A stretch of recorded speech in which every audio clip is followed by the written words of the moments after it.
Welcome to Brada Tales. Tonight, prepare yourself for hours of captivating adventures and enchanting discoveries as we take you into a world where fairy tale fantasy blends seamlessly with the calming sound of rain, perfect for unwinding.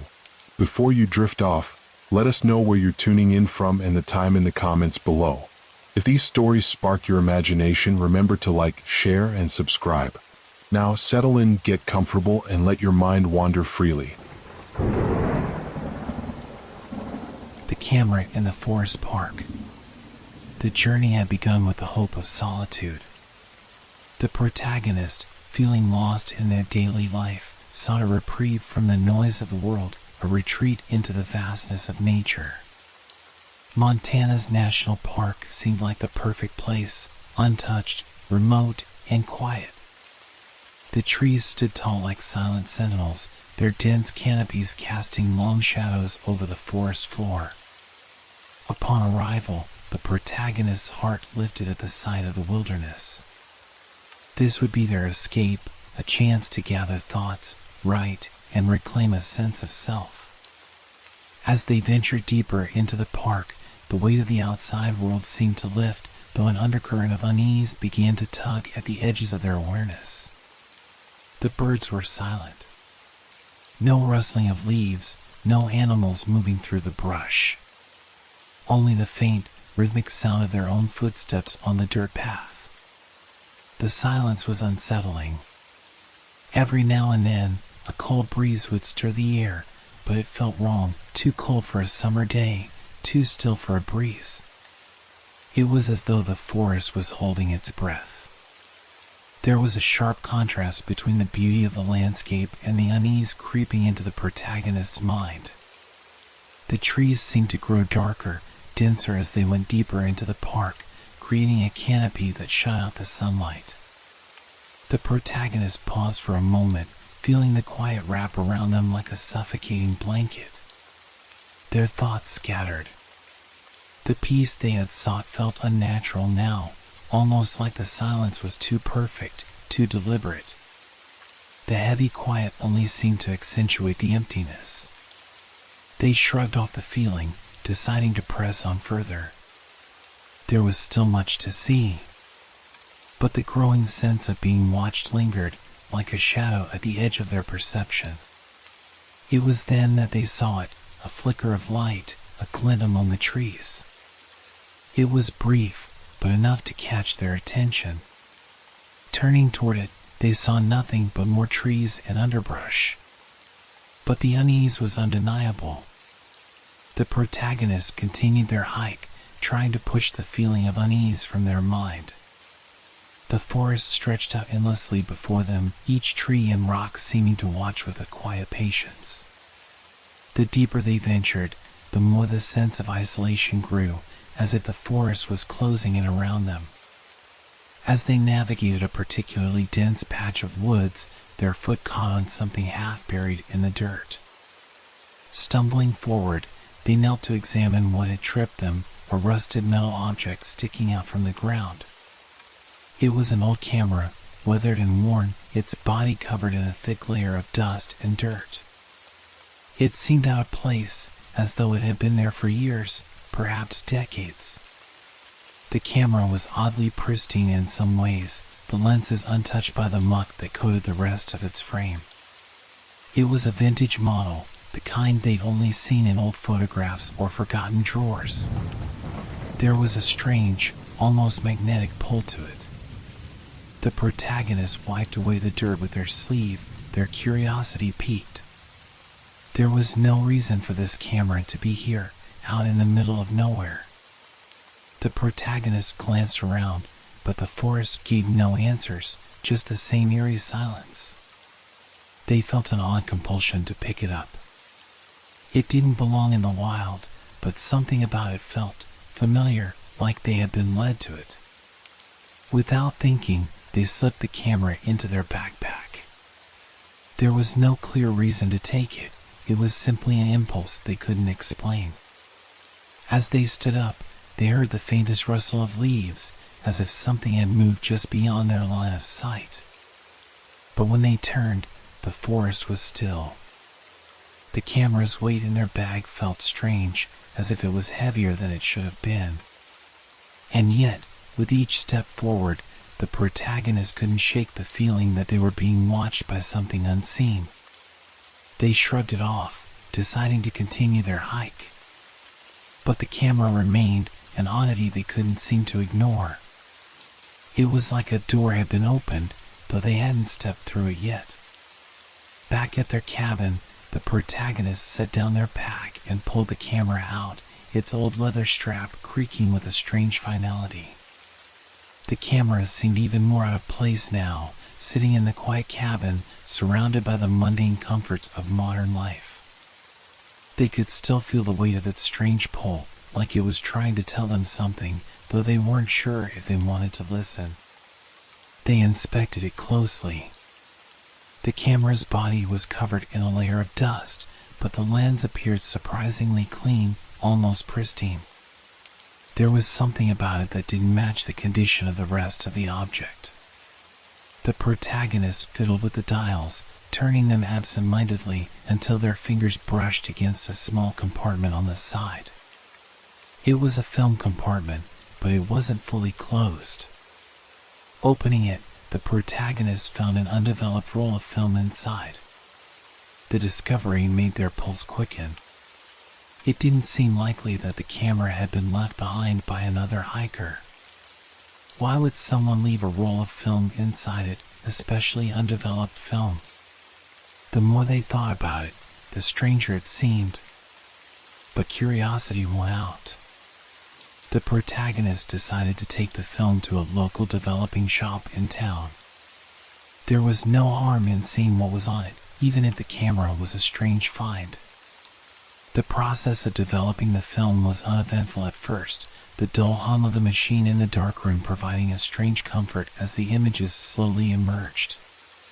The photos were old, the colors faded, but the images were clear enough to make out. A landscape, trees, rocks, a small clearing with a faint trail running through it. But then something caught the protagonist's eye. In the background of one of the images, barely noticeable at first, was a shadow, a shape that didn't belong. It was a blur, like someone had moved quickly out of the frame. At first, they thought it was just a trick of light or an artifact from the film. But as they looked closer, they realized it wasn't natural. The shadow was too long, its edges too jagged, as if it were somehow out of place with the rest of the image. In another photo, the figure was clearer. It appeared more solid, but it still didn't look right. It was a dark silhouette, standing near a tree, just at the edge of the frame. The face wasn't visible, but the figure's stance seemed off, unnatural, like it didn't belong in the world of the living. The protagonist felt a chill creep down their spine. There was no one in the photos, no other hiker or animal, except for this strange, fleeting presence. They moved to the next photo, another shadow, another figure standing in the distance. It seemed to follow the same pattern, always in the background, always lingering just beyond clear view. The last photo was the most disturbing. The figure had come closer, much closer. It was almost standing directly behind the protagonist in the image, as if it had been watching them the entire time. But the photo was taken in a place where they knew they hadn't been. They hadn't even realized they were that close to where the photo had been taken. Panic bubbled up, but they forced themselves to stay calm. It had to be a trick of the camera, right? Or maybe something had been wrong with the film. The protagonists told themselves there was a logical explanation for it. But deep down, they couldn't ignore the feeling that something was terribly wrong. The figure in the photo wasn't a mere shadow. It was something else, something dark and persistent, lurking in the periphery, waiting. The camera, this strange, old camera, had captured something far beyond what they had imagined. The days that followed the discovery of the photos were marked by an uneasy tension that clung to the protagonist like a second skin. What had started as a casual interest in the camera began to consume their thoughts. It was almost as if the object itself had a pull on their mind, urging them to revisit it, to examine it over and over. Every time they looked at the photos, the figures in the background seemed to grow more defined, more insistent. The shadows no longer felt like tricks of the light or distortions from an old roll of film. They felt purposeful, deliberate. The protagonist tried to focus on their original intention for the trip: reflection, inspiration, peace, but the presence of the camera, along with the strange sensation that the forest around them was shifting, made that goal feel distant, unreachable. Every time they walked deeper into the woods, they couldn't shake the feeling of being observed. It was as though the trees themselves were alive, watching their every move, their every step. The breeze that had once been calming now seemed oppressive, carrying with it the faintest rustle of whispers, the kind that couldn't be attributed to any animal or wind. At night, the shadows in their cabin seemed to stretch unnaturally long. The corners of the room felt darker than they should have been, and the protagonist caught glimpses of movement out of the corner of their eye, only to turn and find nothing there. It was nothing overt, just enough to make them question their own mind, to wonder if they were being affected by their isolation, their nerves. Still, it was the camera that called to them. One evening, as dusk settled over the park, the protagonist sat in the cabin with the camera resting in their lap. The photos lay scattered around them on the table, the figures still lurking in the background, growing more solid with each glance. One particular photo caught their attention, a blurry figure standing just a few feet away from the protagonist in what appeared to be a clearing, an image that seemed to mirror one of their own memories from the hike. The figure was clearer now, its shape unnaturally defined against the dimming sky. Its posture was rigid, and its face, though not visible, gave off a sense of malice, of something that had been waiting. The protagonist shifted uncomfortably in their seat, the hairs on the back of their necks standing on end. A cold chill swept over them, though the room itself remained warm. They set the camera down, standing up to pace around the cabin. Outside, the wind howled through the trees, but the air felt still, unnervingly still, as if the forest had fallen silent, watching, waiting. With each passing moment, the sense of being watched grew. At times, the protagonists found themselves pausing mid-step, looking over their shoulder as if expecting to see someone or something just behind them. When they looked out the window into the darkening woods, the trees appeared more twisted, their trunks stretching at unnatural angles, casting elongated, ghostly shadows on the ground. The forest felt alive in a way that wasn't natural, as if it was aware of their presence and of the camera they carried. They tried to dismiss it. Anxiety. The solitude was getting to them. It was easy to rationalize, to tell themselves that they were just imagining things. But then, while walking through the woods the next day, the protagonist noticed something in the distance, something they hadn't seen before. It was a figure, barely visible through the trees, standing still in the same way the shadows in the photos had. It wasn't moving, but it was there, watching. The protagonist froze. Their breath hitched. They squinted, trying to make sense of what they were seeing. But as quickly as the figure had appeared, it was gone, vanishing into the forest without a trace. The air around them felt heavy, suffocating. The shadows in the forest stretched unnaturally long, bending toward them, and the soft, oppressive silence pressed down on their chest. They turned back toward the cabin, their pulse quickening. The camera was waiting for them. It had been there the whole time, just like the figure, lingering at the edges of their awareness, calling them closer, pulling them in. The unease was no longer something they could dismiss as anxiety. It had become real. And it was growing stronger. The days had blurred together. Time no longer held any real meaning in the quiet solitude of the forest. The protagonist, unable to escape the unsettling presence of the camera, found themselves drawn to it again and again. It sat on the table, staring at them with its cold, unblinking lens, as if silently urging them to discover more. Despite the nagging sense of dread that clung to their every thought, they couldn't stop themselves from picking it up, from studying the photos that seemed to grow darker with each look. The photos were becoming more and more disturbing. The figures were no longer merely shadowy forms at the edges of the frame. They had started to take on more distinct shapes, their outlines sharper, their movements more deliberate. And then, one afternoon, the protagonist made a discovery that would haunt them forever. It was in a photo taken near the edge of the woods, just outside their cabin. In the background, one of the shadowy figures had finally taken shape, no longer just a blur, but a human-like silhouette, standing eerily still. At first, the protagonist thought it was just another trick of the light, another shadow cast by the trees. But as they looked closer, their stomach twisted. The figure's face was unmistakable. It was not a stranger's face, nor a mere ghostly image. No, the face that stared back from the photograph was familiar, too familiar. It was a face the protagonist hadn't seen in years, but it was etched into their memory as though it had never left. It was the face of a person they once knew, someone from their past. Someone they couldn't quite place, but who had been a part of their life at some point long ago. The realization hit like a wave of ice-cold water.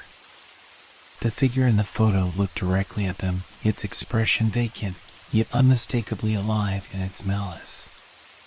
The human-like face seemed twisted, stretched, as though it had been ripped from the fabric of reality itself.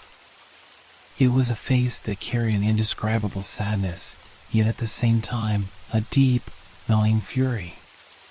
Panic bubbled up inside the protagonist's chest. This wasn't a random shadow. This wasn't just a trick of the camera or the result of a faulty roll of film. No, this was something far worse. The protagonist frantically flipped through the other photos, searching for more answers. And there, in another photo, was the same face, closer this time, almost in focus. The figure's posture was unnerving, as if it were standing just behind the protagonist, watching them with the same cold, empty eyes. And in that moment, the protagonist could no longer ignore the truth. The figure wasn't just following them in the photos. It had been following them in the forest, in the real world. It had always been there, just beyond the trees, in the shadows. But now it was no longer hiding. A chill ran down their spine. The face, distorted yet familiar, began to blur at the edges, as though the photograph itself was trying to reject its presence. The protagonist tried to push the feeling away, tried to tell themselves it was just their mind playing tricks on them. But deep down, they knew something was terribly wrong. The past and the present had begun to merge in an impossible way. The forest, the camera, and the figure, it was as if they were all connected by something far darker than mere coincidence. The face in the photo had been a part of the protagonist's life, but now it seemed to belong to something else, something that was no longer human. The realization was suffocating, the weight of it pressing down on their chest. They looked out the window, half expecting to see that same face staring back at them from the trees, its twisted eyes locked onto theirs. But there was nothing. Just the quiet, oppressive silence of the forest, standing still as always, watching, waiting. The protagonist could no longer ignore the growing sense of dread. The camera was more than just an object, it was a doorway, a link to something far more sinister, something ancient and powerful. And the figure in the photo wasn't just a ghost of the past. It was alive, and it was coming closer. Fear surged through the protagonist's veins. They were no longer sure what was real and what was part of the haunting illusion the camera had cast over them. But one thing was clear, they were no longer alone. And the face in the photo, this figure that had somehow crossed the boundary between life and death, was not just watching them. It was waiting for them. The following day, after the chilling discovery in the photos, the protagonists decided they needed to clear their mind. They forced themselves to leave the cabin and head back into the forest, hoping the familiar trails would help restore some semblance of calm. But as they walked deeper into the woods, a sense of unease lingered, following them like a shadow. It was hard to shake the feeling that something was watching them, something just beyond the edge of their vision. As the path narrowed and the trees grew denser, the protagonists stumbled upon a clearing where they found an elderly man sitting on a fallen log. His clothes were worn, and his skin was weathered from years spent in the outdoors. He looked out of place, yet at the same time oddly fitting, like someone who had lived in the forest for far longer than any of the regular visitors. The man seemed to take notice of the protagonist's tense posture as they approached. His eyes, though aged and clouded, were sharp, and he studied the protagonist with a knowing gaze. "You're not from around here, are you?" the man asked, his voice low and gravelly. The protagonist nodded cautiously, unsure of how to respond. "I could tell," the hiker continued, "you've got that look about you. The look of someone who's been drawn here, but doesn't know why." The protagonist hesitated. The hiker's tone was unsettling, but there was something compelling about his presence. It felt like he knew something important. "I'm just passing through," the protagonist muttered, trying to shrug off the growing discomfort. "I'm working on a project, trying to find some peace." The old man's expression softened, though there was an underlying wariness in his eyes. "You won't find peace here, not if you're looking for it in the wrong places," he said, his voice suddenly lower, more serious. He gestured to the surrounding forest. "This forest has a way of drawing people in, especially those who are searching for something. You'd be better off leaving while you still can." The protagonist felt a chill run through them, though they didn't quite understand why. People get lost out here. Some of them never come back," the hiker continued, his gaze now fixed on the trees, as if the woods themselves were listening. "They think they're alone, just walking a trail, minding their own business. But the forest doesn't care about your plans. It has its own, you see. It doesn't give up its secrets easily." The protagonist raised an eyebrow, unsure whether the hiker was speaking from experience or just from a place of wild superstition. "What do you mean, secrets?" they asked, trying to sound casual. But the weight in the air made it hard to keep their tone light. The old man paused before speaking again, as if choosing his words carefully. "There's a camera," he said softly, his voice almost a whisper. "An old one. I've seen it before, in the hands of a hiker who went missing many years ago. The kind of camera that draws its owner deeper into the forest, and the deeper you go, the more you forget about the world. The forest takes you in, little by little. You start to lose track of time. You stop thinking about where you're going, what you're looking for." The protagonist's heart skipped a beat. The camera. The very object they had found just days ago. The man who had it, he thought it was just an old thing someone left behind, the hiker continued, his eyes fixed on the protagonist. "But the thing about the camera is, it's cursed. Every owner before you, they've all disappeared. Gone. Vanished without a trace.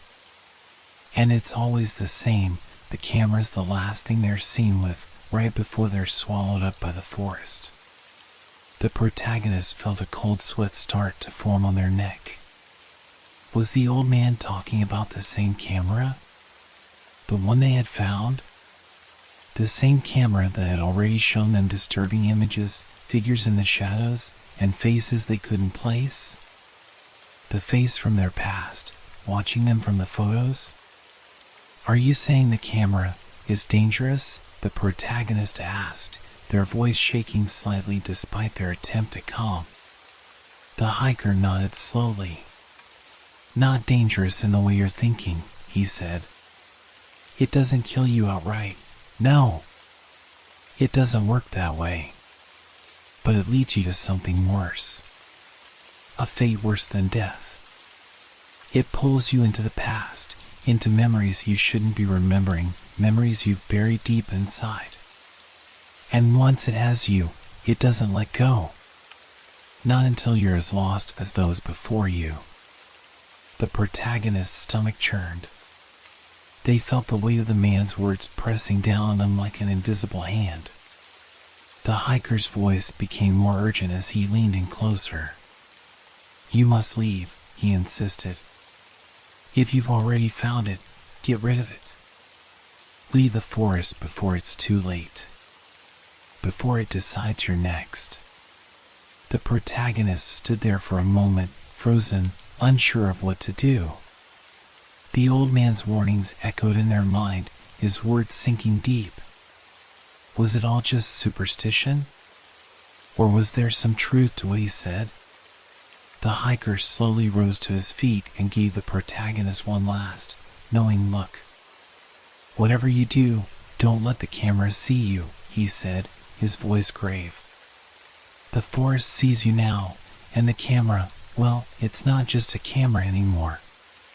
The protagonist watched him walk away, the eerie silence of the forest settling in once again. The weight of the hiker's warning hung in the air like a thick fog. They glanced down at the camera, which sat in their pack, almost as if it was waiting for them to come closer. The sensation that something was terribly wrong deepened.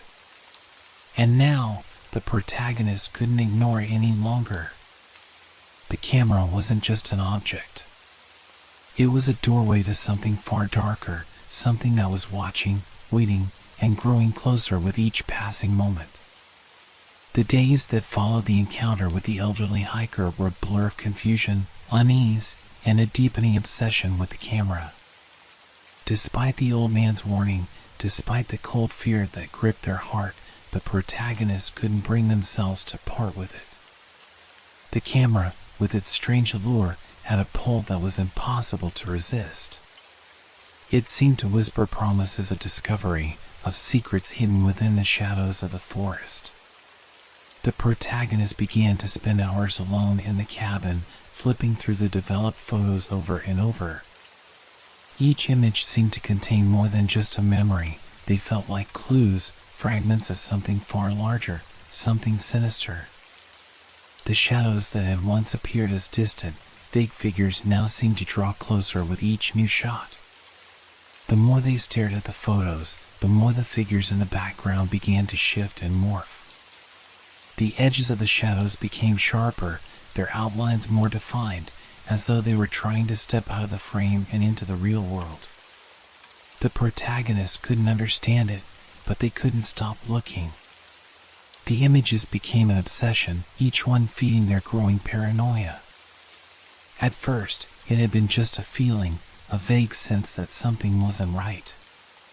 But as they studied the photos, they realized with a chill that the shadows were moving, following them.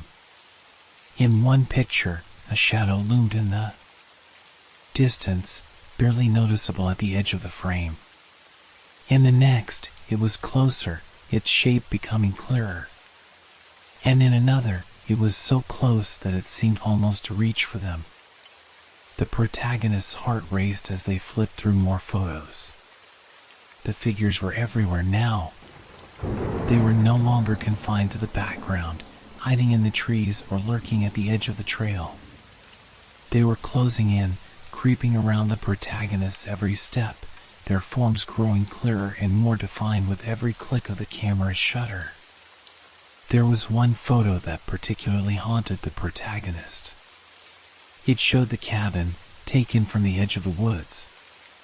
In the foreground, everything looked normal, just the familiar structure of the cabin, the peaceful stillness of the forest. But in the background, just behind one of the trees, there was a figure.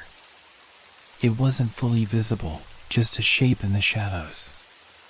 But the more the protagonist stared at it, the more the figure seemed to take on a form, as though it were a person they knew. The figure's face was partially obscured, but the outline of the features was unmistakable. A cold shiver ran through the protagonist's spine as they realized the shape was eerily similar to the face they had seen in the previous photos.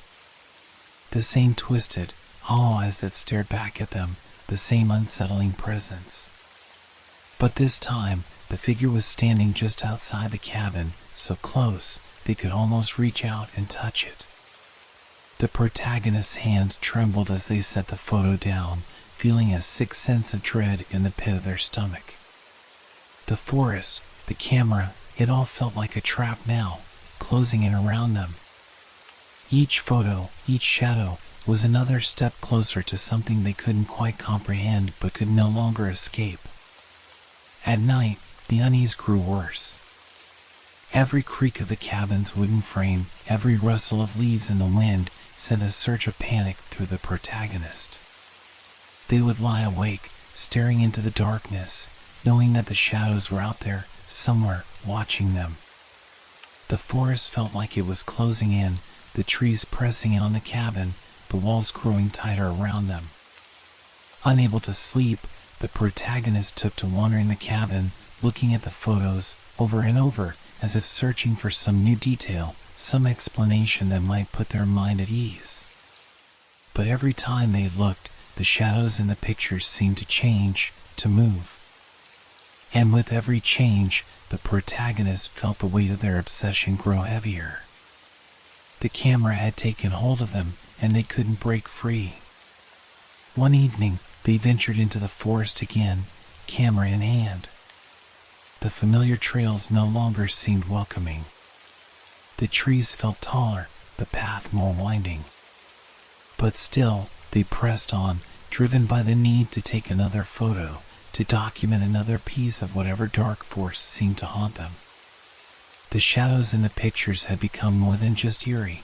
They had become a presence, a force that was somehow tied to the protagonist's every movement, every breath. With every step, they felt watched, as though the very air around them had thickened, charged with an unseen energy. The forest no longer felt peaceful. It felt like a maze, a labyrinth of trees and shadows, where the lines between reality and the photos began to blur.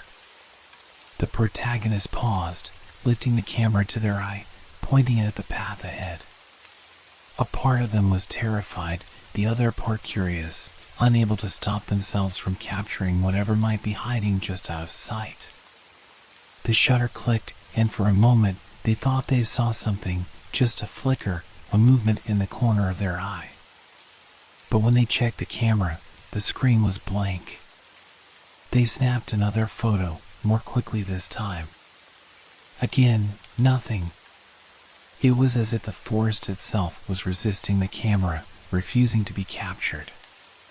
But then, as they reviewed the photo on the camera's screen, their blood ran cold. In the distance, near a cluster of trees, they saw the faint outline of a figure they hadn't noticed before, a shape standing perfectly still, watching them. And it wasn't just any figure. It was the same figure from the photographs. The one with the hollow eyes, the twisted face. This time, it was closer. The protagonist's breath hitched in their throat, and they began to back away, their pulse quickening. But as they took one more step back, the figure moved closer, faster than should have been possible, as though it were stepping right out of the shadows, as if it were coming for them. The camera dropped from their hands, and they ran.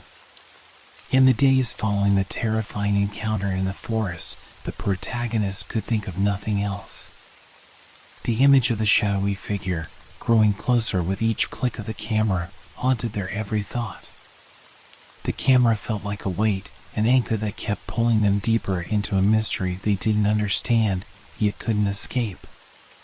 The unsettling sense that they were being watched persisted, but the protagonist couldn't shake the need for answers. They had to know what was happening, what the camera truly was, and why it seemed to have such a powerful hold over them. It was this gnawing curiosity that led them to the local library, hoping to find some answers about the park's history, about any similar cases, or about the dark stories that might explain the strange occurrences they'd been experiencing. The library was small, tucked away in a quiet corner of the nearby town. The librarian, an older woman with glasses perched on the edge of her nose, welcomed the protagonist with a polite but reserved smile. She seemed to know what the protagonist was after without meaning to ask, a silent acknowledgement of the strange events that often unfolded in the park. "You're here to research the park, aren't you?" she said with a knowing look as the protagonist approached the desk. "Yeah," the protagonist replied, feeling the weight of their uncertainty. "I've been having some strange experiences. I thought maybe if I knew more about the forest's history, it might help explain what's happening." The librarian nodded slowly, almost as if she had been waiting for this moment. "You're not the first to ask," she said, her voice low. "People have been coming in here for years, looking for answers. But some things, some stories, are better left alone." The protagonist felt a shiver run down their spine, but they pushed it aside. "I need to know about the disappearances, the strange occurrences."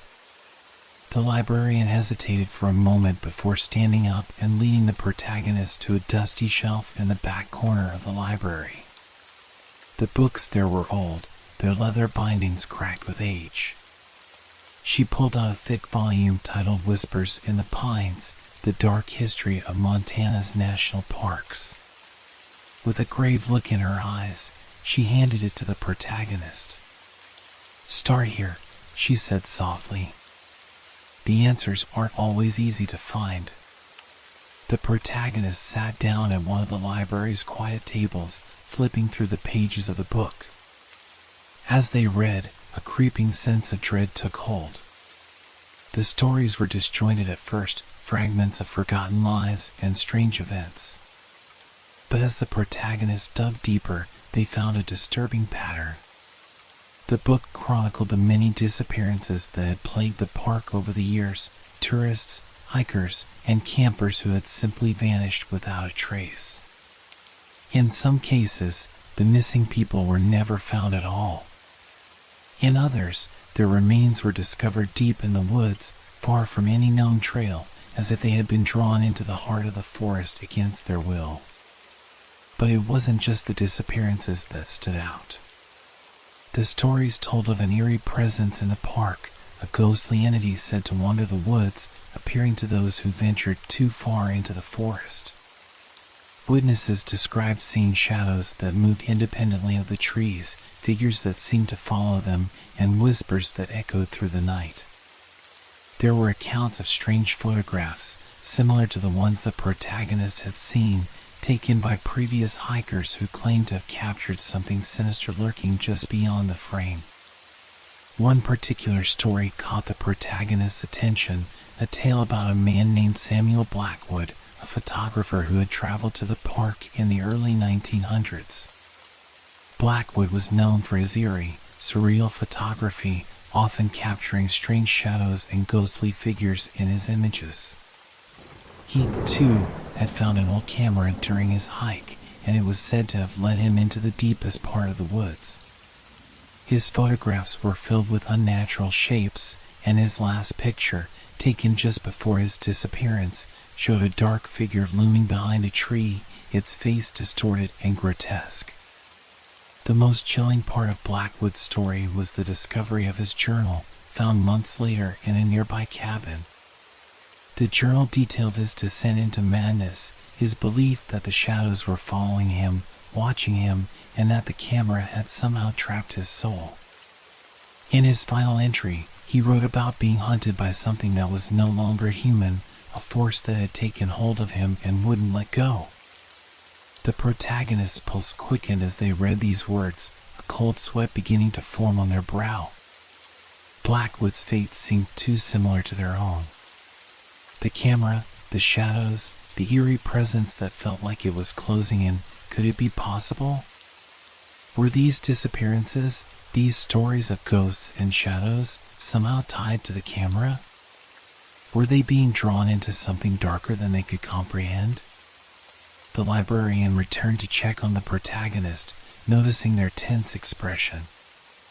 "I knew you'd find it," she said softly. "The stories are all true. But you've got to understand, some things in that forest, they're better left undisturbed. Once you're in the woods, once you've seen what's out there, it doesn't let you go. Not easily." The protagonist swallowed hard, the weight of the librarian's words sinking in. The history of the park, the disappearances, the stories of a dark presence that haunted the forest, they were all beginning to make sense. And in the pit of their stomach, they felt a growing dread that their involvement with the camera was no coincidence. The shadows were more than just figures in photographs. They were a warning. And they were coming closer. The days that followed the discovery of Samuel Blackwood's story were a blur of growing anxiety and unsettling encounters. The protagonist couldn't shake the feeling that the camera was more than just an object, more than a mere relic of a forgotten past. It felt like it was something alive, something that was drawing them deeper into the mystery of the forest and its dark secrets. The shadows, once confined to photographs, had begun to bleed into reality. The line between the world they knew and the one that lurked just out of sight was fading, becoming increasingly difficult to distinguish. At first, it was subtle, little things that could easily be dismissed as products of exhaustion or imagination. A flicker of movement at the edge of their vision, a brief shadow that seemed to dart between trees when the wind was still. The protagonist would pause, turn their head quickly, but each time they looked, nothing was there. The rational part of them told them it was just the trick of the light, or perhaps the stress of being alone in the wilderness for so long. But the nagging sensation that something was watching, something unseen, would not go away. It started happening more frequently.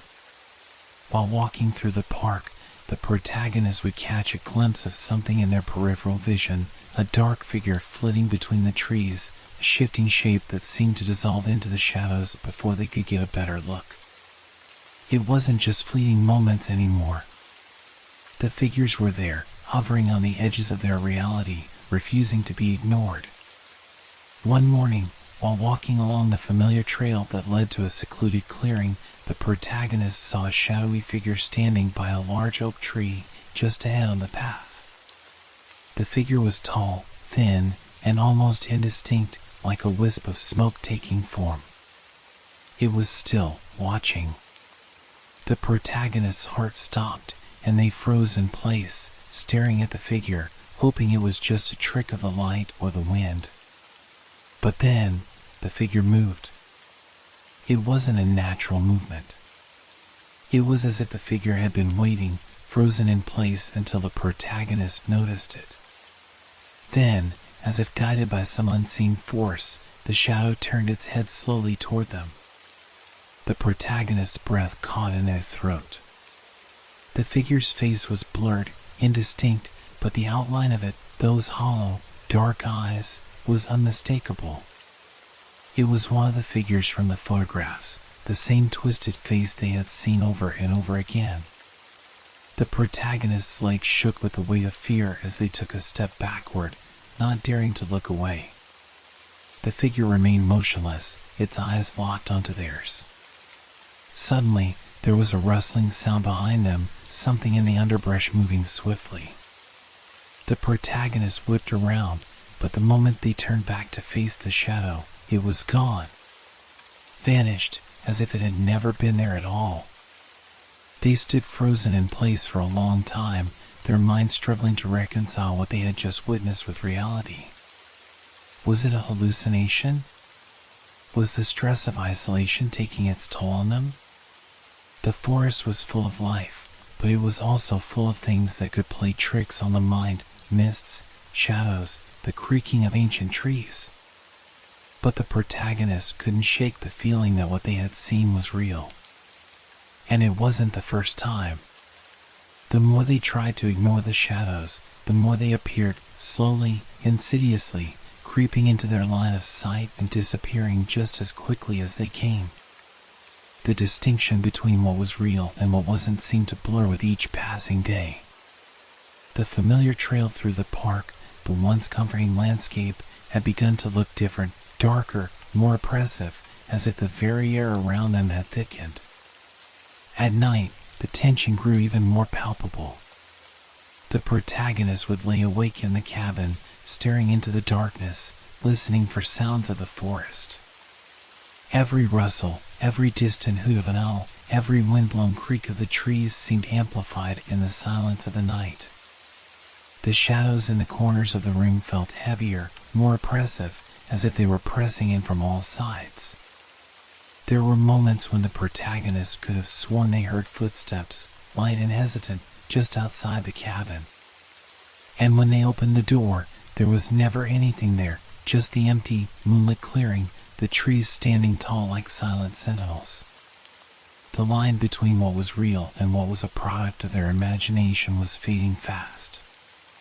It was as if the protagonists were standing on the edge of two worlds, one where everything made sense, and one where the shadows in the photographs were coming to life, following them, watching them, waiting. Each time they reviewed the pictures, the sense of dread grew. The shadows were closer now, their forms clearer and more defined. The figure that had appeared in the photos, standing just outside the cabin, was now visible in almost every shot. It had become a constant presence, as if it were attached to the protagonist, lingering just out of frame, always waiting, always watching. The protagonists tried to tell themselves that it was just a figment of their imagination, that they were being paranoid, that they had allowed fear to overtake their rational mind. But deep down, they knew something was terribly wrong. The camera, once an innocent curiosity, had become something much darker. It had connected them to a world that they didn't understand, a world where the boundaries between the living and the dead were no longer clear. One evening, as the sun dipped below the horizon, the protagonist ventured out again with the camera. The forest was bathed in the orange glow of twilight, the trees stretching their long shadows across the ground. It was eerily quiet, the usual sounds of birds and insects absent, as though the entire forest was holding its breath. As they walked deeper into the woods, the protagonist could feel the presence of the shadowy figures again. They were there, in the corners of their vision, slipping between the trees, never fully visible, but always near. The protagonist lifted the camera, their hand trembling as they prepared to take another photo, hoping that the lens would reveal something, anything, to explain what was happening. The shutter clicked, and the protagonist lowered the camera, their heart pounding in their chest. But when they checked the image on the screen, the sight that met their eyes was enough to freeze them in place. In the distance, barely visible among the trees, stood the figure. But this time, it wasn't standing still. This time, it was moving toward them. And it was closer than it had ever been before. The air was thick with unease as the protagonist ventured deeper into the forest. The eerie feeling of being followed, of unseen eyes constantly watching, had become unbearable. Every rustling leaf, every snap of a twig underfoot, set their nerves on edge. They were drawn to a remote area of the park, far from any marked trail. There was something about the solitude, the quiet, that seemed to call to them a strange, almost magnetic pull, like the forest itself was guiding them towards something. The camera, still hanging from their neck, felt heavier now, its presence a constant reminder of the twisted world it had opened up. The protagonist's mind kept replaying the photos, the growing shadows that moved with malicious intent, inching closer to them in every frame. The figure from the pictures, the one that had haunted their every step, had appeared in the latest shot, its face clearer than ever, the eyes hollow and dark. It felt as though it was waiting for something, waiting for them. The further they walked, the more the forest seemed to change.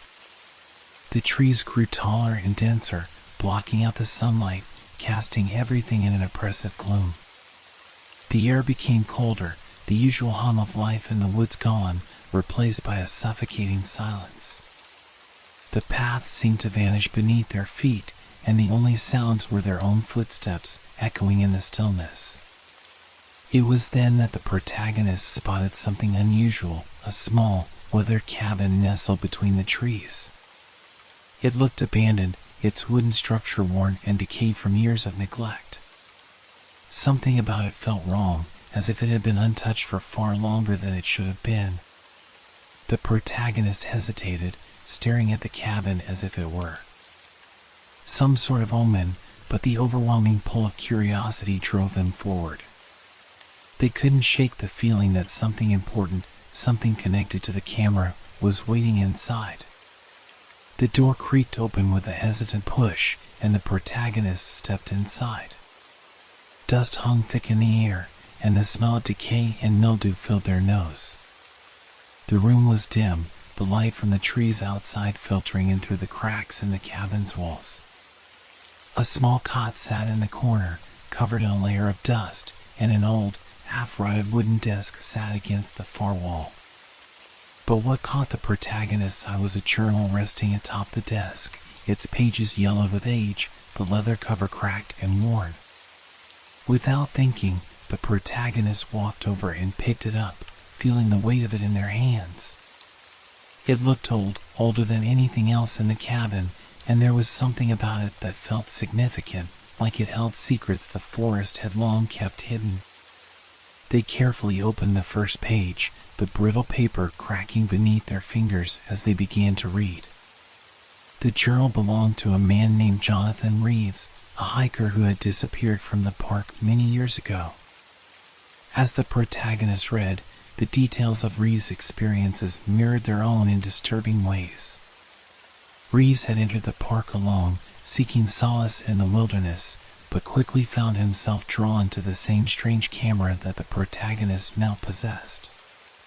His writing spoke of how the camera seemed to call to him an irresistible force that he couldn't explain. Like the protagonist, he had found it buried in the ground, forgotten by time, but for Reeves, the camera had been the beginning of a descent into madness. The journal detailed how the shadows had started to appear in his photos, figures that shouldn't have been there, dark and indistinct, moving closer and closer with each shot. At first, Reeves had dismissed them as an optical illusion, a trick of the light. But as time passed, the shadows began to take on a life of their own. They weren't just in the photos anymore. They were in the woods, lurking just out of view, following him as he hiked deeper into the forest. Reeves wrote about how he could hear whispers in the wind, voices that weren't human, beckoning him to follow. The most chilling entry in the journal, however, was the last one, a frantic, barely legible scrawl that sent a chill down the protagonist's spine. Reeves wrote about the figure that had appeared in his photos, a figure with a twisted, grotesque face, staring at him from the shadows. The more he looked at the pictures, the more the figure seemed to grow, moving closer and closer with each passing day. In his final entry, Reeves described how he had gone deeper into the forest, unable to resist the pull of the camera, the lure of the shadows. His writing ended abruptly with one final, terrifying sentence. They're here. The shadows, they're not just in the pictures. They're real. The protagonist felt a wave of nausea hit them as they read the words. The journal's last entry was dated just days before Reeves had vanished. His body had never been found. Closing the journal with trembling hands, the protagonist felt a heavy weight settle in their chest. The pieces were falling into place. The camera wasn't just an artifact. It was a conduit, a doorway between the living and something darker. The shadows that had haunted Reeves were the same ones that were now following the protagonist, growing stronger with every photo, every step they took in the park. The journal confirmed what the protagonist had feared. The forest wasn't just haunted by ghosts. It was alive with something far older, something that fed on the souls of those who dared to trespass into its depths. The shadows weren't just figments of the mind or tricks of the camera.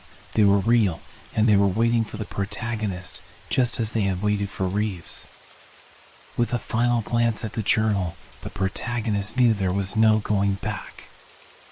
The camera had already claimed them, and the forest would not let them go. The shadows were real, and they were getting closer. As the protagonist left the cabin, the weight of the journal pressing against their chest, they realized the truth. They were no longer just a visitor in the park. They were part of its dark history now.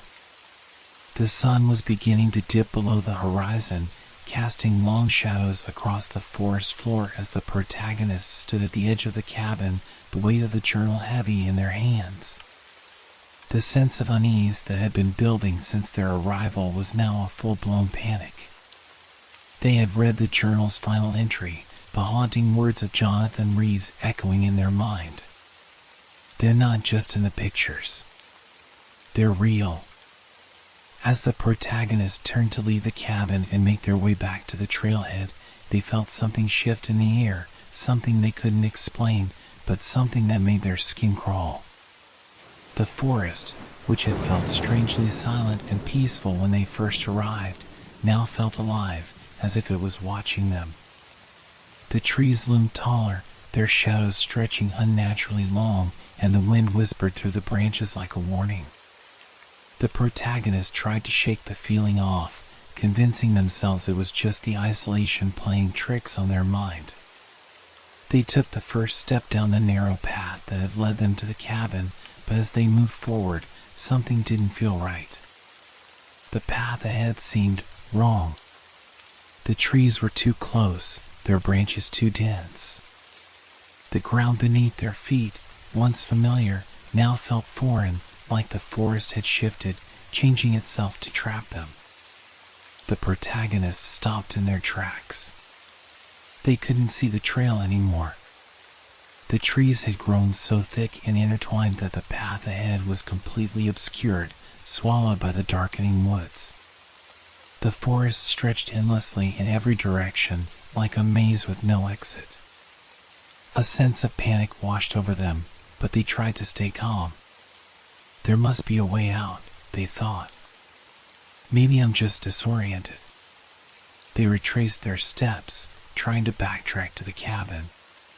But as they walked, the path seemed to stretch out longer and longer, and every turn they took brought them right back to the same place, the cabin, standing just as it had before. It was as if the forest was playing with them, pulling them deeper into its heart, trapping them in its endless labyrinth. The protagonist's breath quickened, heart pounding in their chest.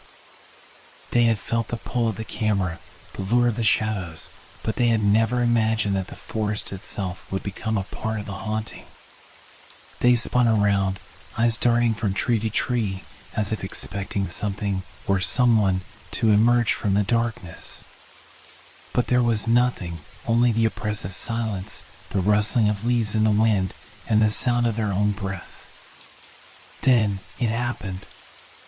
A faint rustling sound echoed from behind them. It was subtle at first, barely audible, but unmistakable, the sound of footsteps, moving quickly, as though something or someone was following them. The protagonist froze, the hairs on the back of their necks standing on end. The footsteps stopped.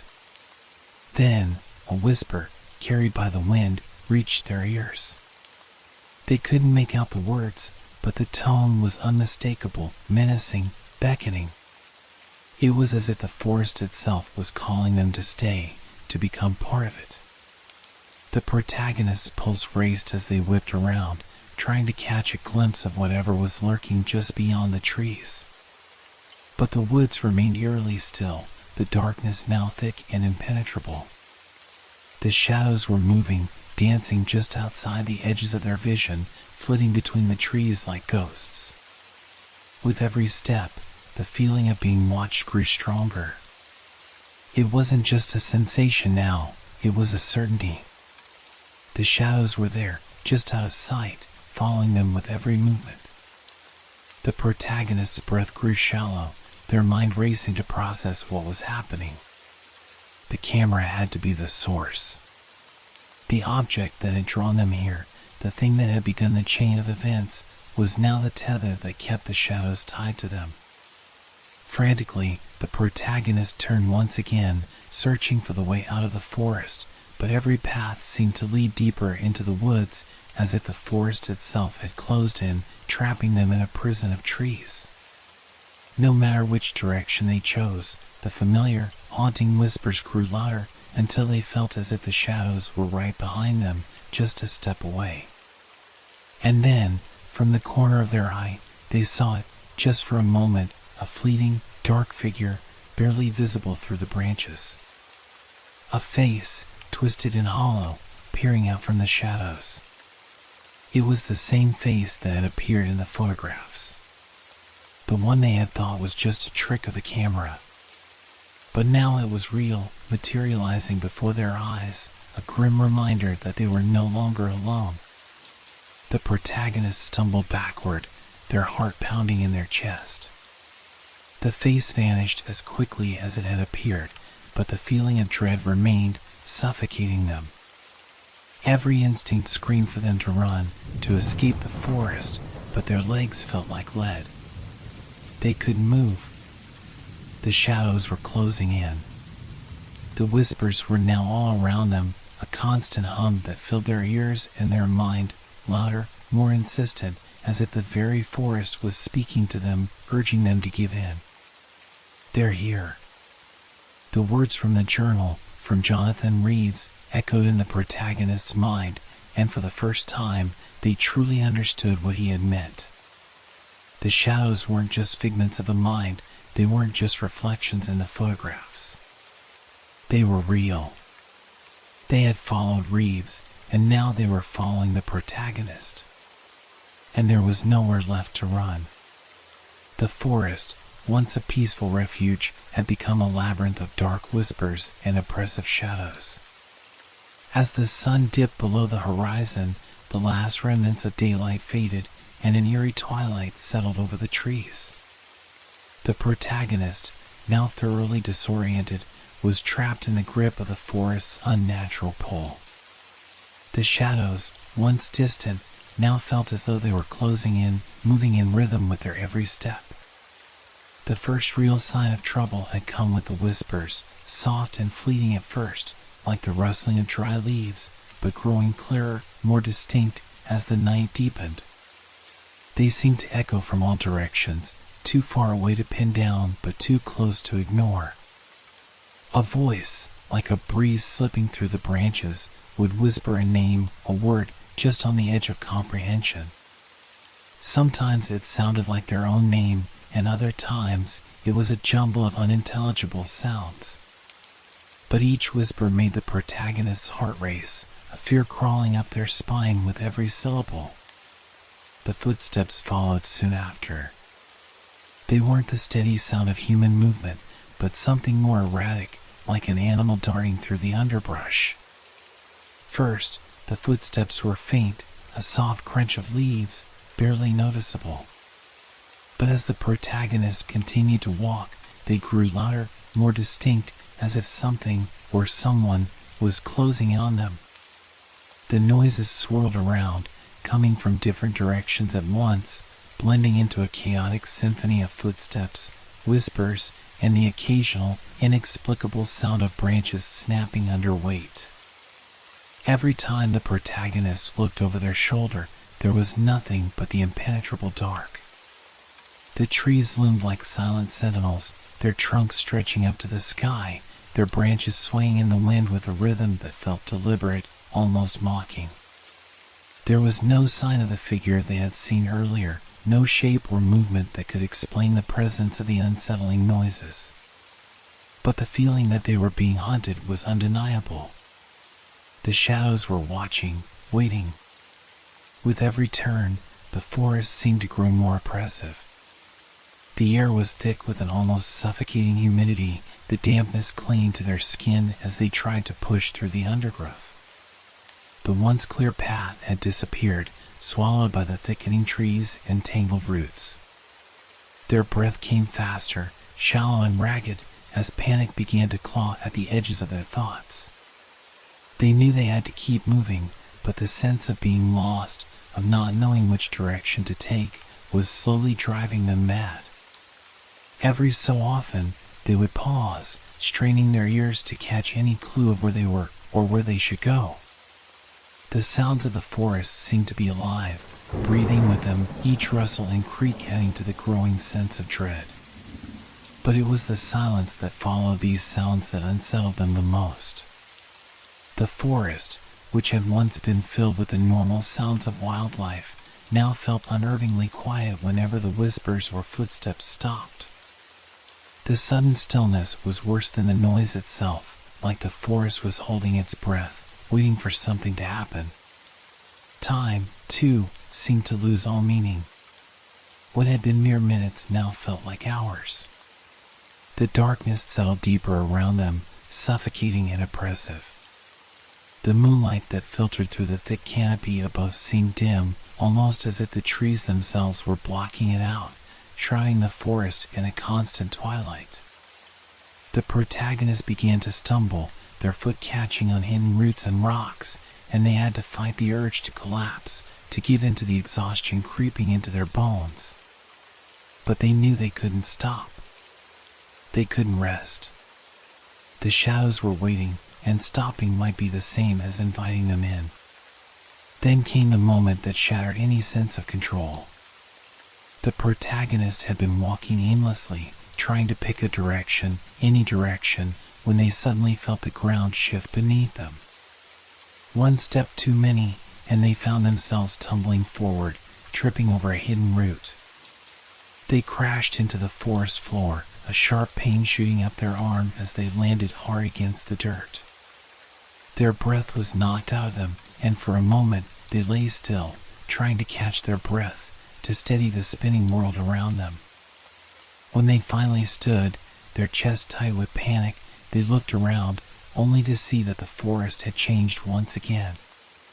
The trees, which had once seemed like a comforting maze, now felt like an enclosing trap. The darkness seemed deeper, more suffocating, and the path that had been before them was gone, replaced by a wall of thick underbrush. The whispers had grown louder, more distinct, as if the forest itself was speaking to them.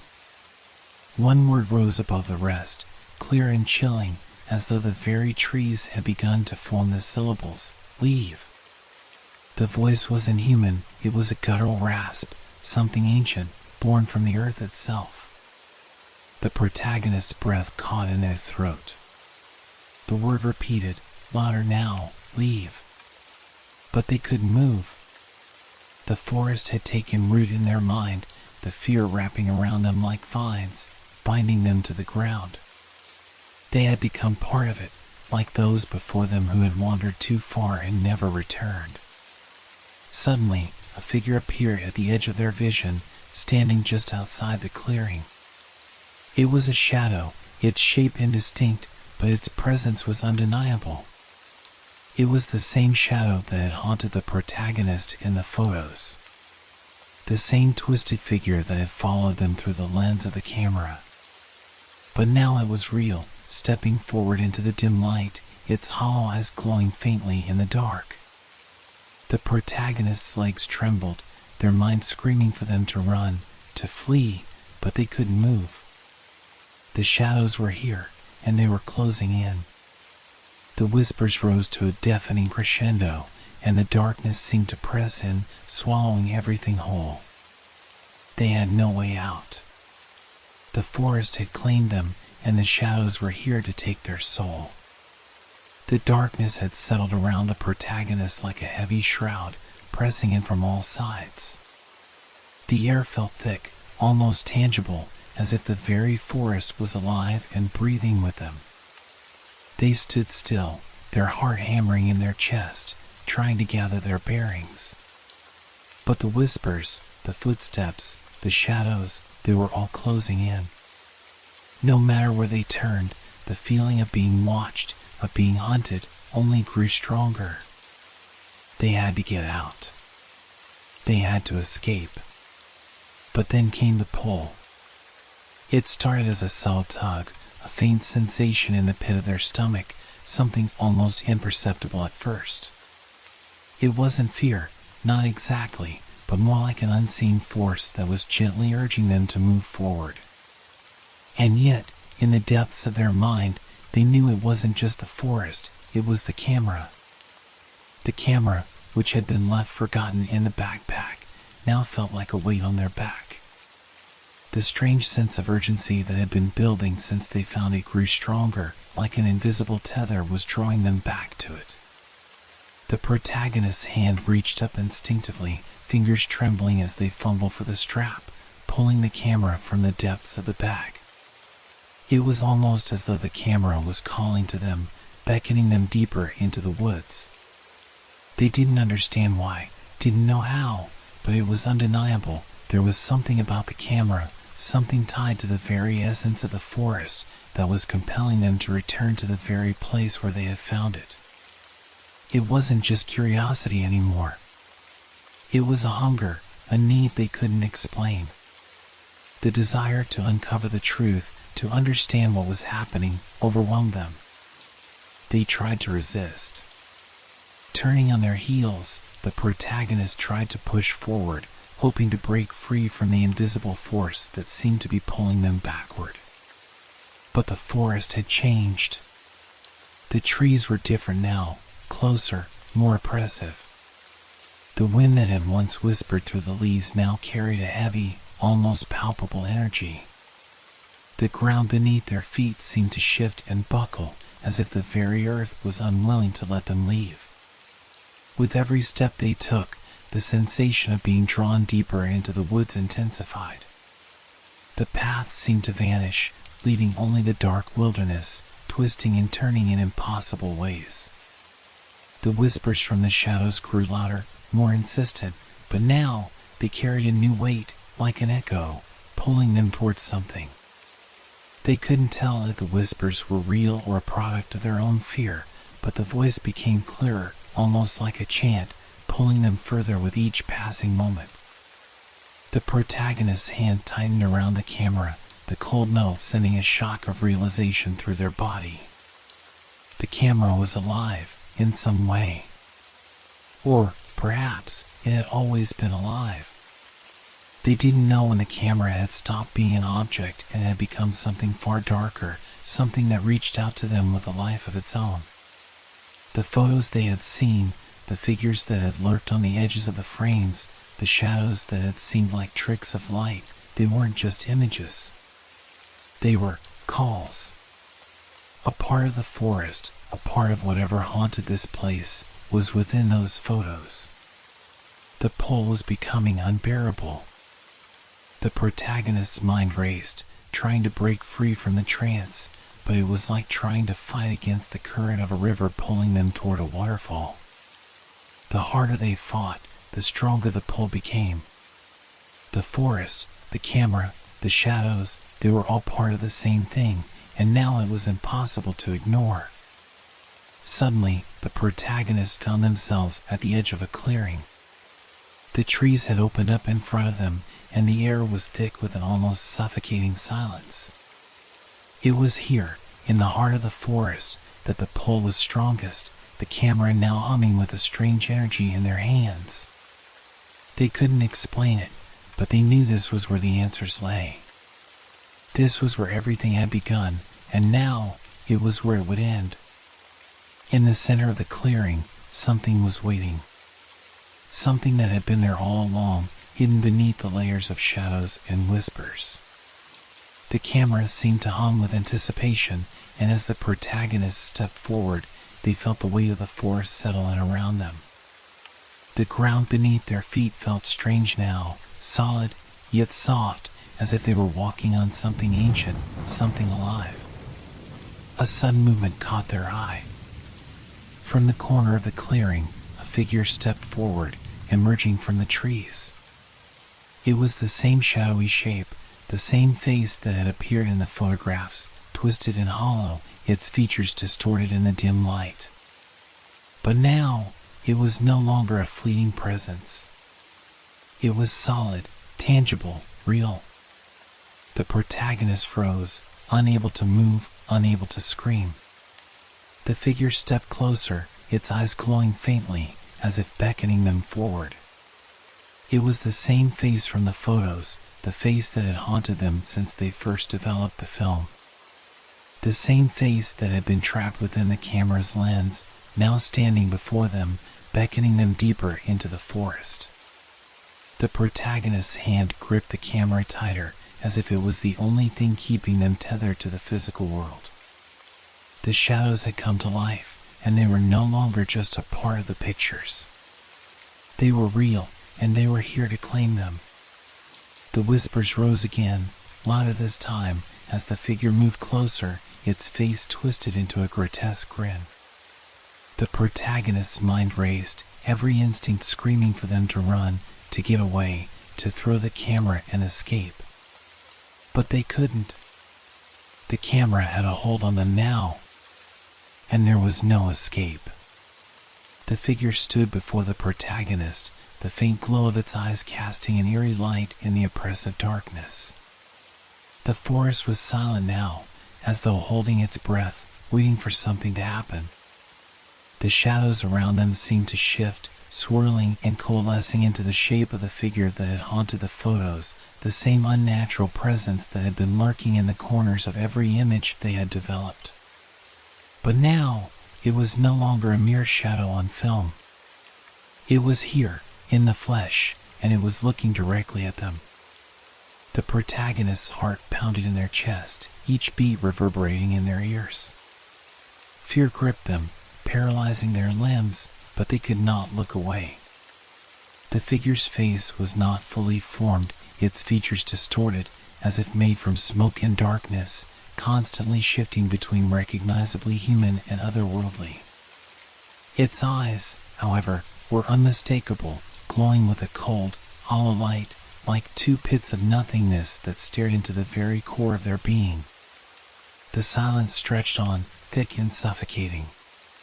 The only sound was the protagonist's ragged breathing, the heavy thrum of their pulse in their ears.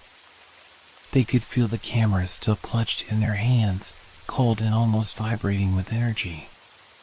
It was no longer just an object, it was part of this thing. A bridge between the living and the dead. The protagonist felt it, and they knew with a deep, visceral certainty that it had brought them here. The camera was more than just an artifact. It was a key. And now the door had been opened. Then, the figure stirred, its body swaying like smoke in the wind. A low, guttural sound echoed from its throat, a whisper that seemed to come from everywhere at once, slipping into the protagonist's mind, curling around their thoughts like a dark fog.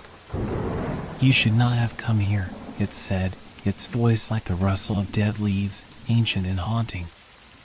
"This place, it was never meant for you." The words were spoken in the same cryptic manner as the whispers that had filled the protagonist's dreams, their fears, even the photos. But now, there was a weight to them, a darkness that could not be ignored. They had crossed a line, one that could not be undone. The protagonist took a step back, their mind racing for an explanation, a way to make sense of what was happening. But there were no answers. There were only shadows, only the figure, and the sense of inevitability that hung heavy in the air. The camera had led them here. But why? What was it that had drawn them into this nightmare? The figure's shape shifted, elongating and twisting, its voice now rising, hissing through the stillness. "You think you can leave?" it mocked, the tone shifting between amusement and something far darker. "The forest owns you now.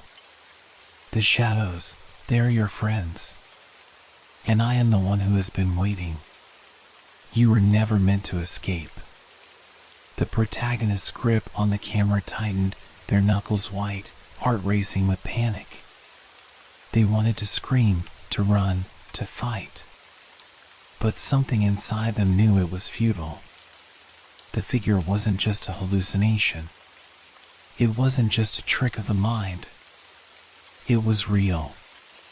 This was happening. And no matter how hard they tried to rationalize it, no explanation could pull them from this nightmare. "Your fate was sealed the moment you touched the camera," the figure continued, its voice now echoing, filling every corner of the clearing. "It was never an accident. You were chosen, just like the others before you."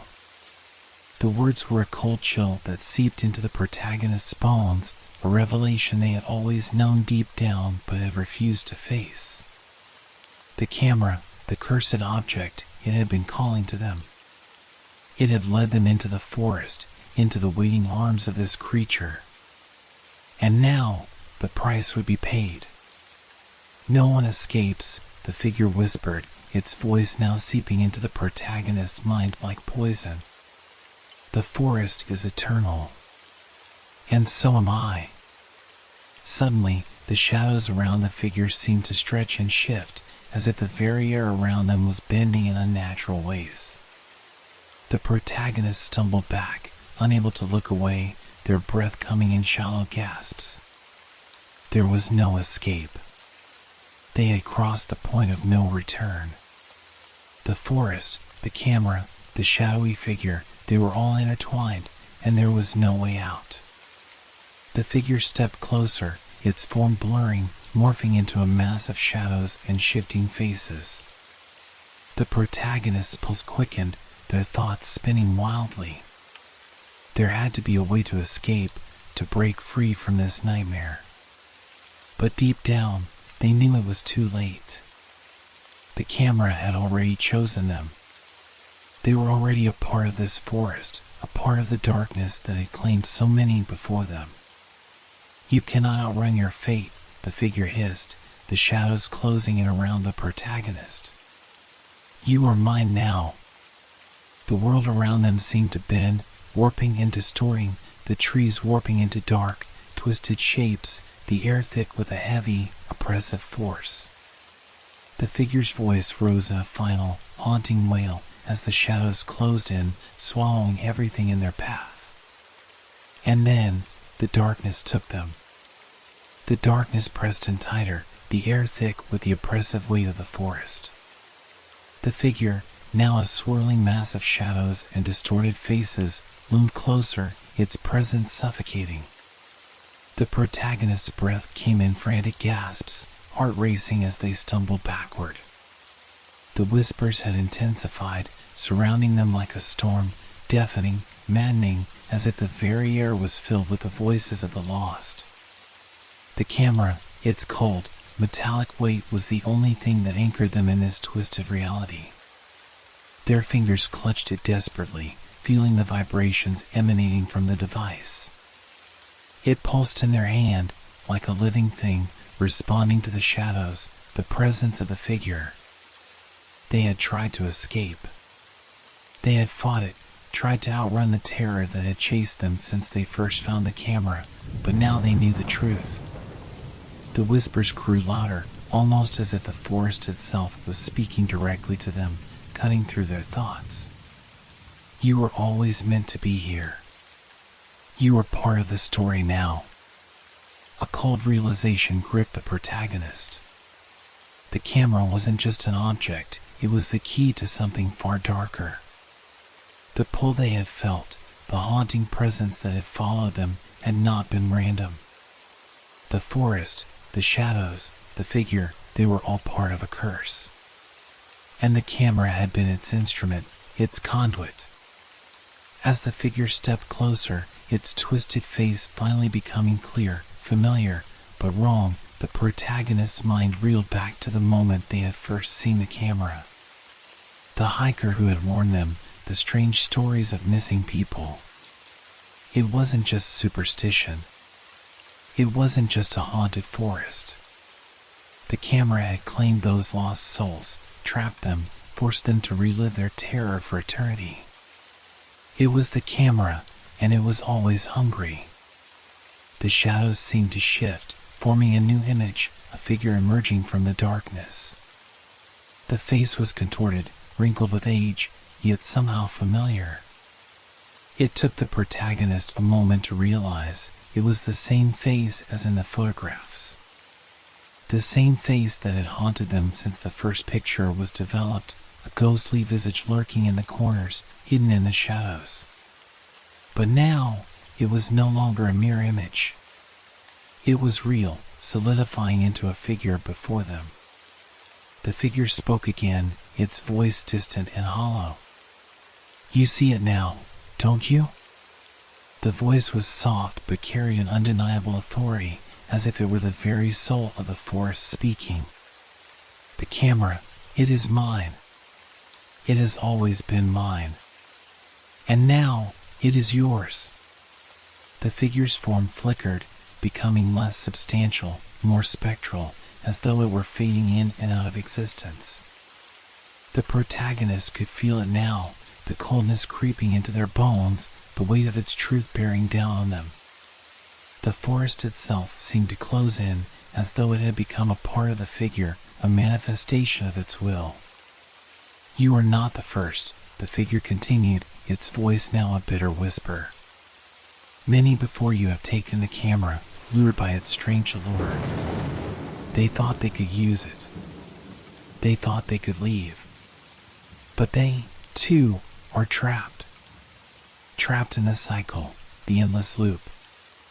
The protagonist's heart froze as the implications of the words sank in. The camera had belonged to someone long ago, a hiker who had vanished in these very woods, just as the others had. Their soul, their spirit, was bound to the camera now, forever. It had been used to lure others in, to draw them into the forest, where they, too, would fall victim to the curse. And now, the protagonist had become a part of that endless loop. The figure took another step forward, its face now fully formed, though its eyes were hollow, empty sockets that seemed to stare directly into the protagonist's soul. "Do you understand now?" it whispered, its voice curling around the protagonist's mind. "Every soul I claim, every victim I draw into the forest, they too become part of my collection. The camera never stops. It never lets go. And now, it has claimed you." The protagonist staggered, the weight of the revelation crushing them. They had been chosen from the moment they picked up the camera. The figure before them had been a victim too, a soul trapped within the curse, using the camera to claim more lives. The cycle never ended. Once you were part of it, there was no escaping. The forest seemed to pulse with dark energy, the shadows stretching and distorting, now enveloping the protagonist, pulling them into the figure's twisted embrace. The whispers rose again, louder, maddening. The protagonist's mind screamed for escape, but deep down, they knew it was too late. The camera was still in their hand, cold and vibrating, as if alive, as if waiting for the next photograph to be taken. It was the key, the vessel, the anchor that bound the curse to the forest. It had claimed countless souls before them, and now it would claim theirs. "You will never leave," the figure intoned, its voice now triumphant. "Not while the camera exists. Not while the curse endures." As the shadows closed in, the protagonist felt the pull, the suffocating pressure of the curse, dragging them deeper into its web.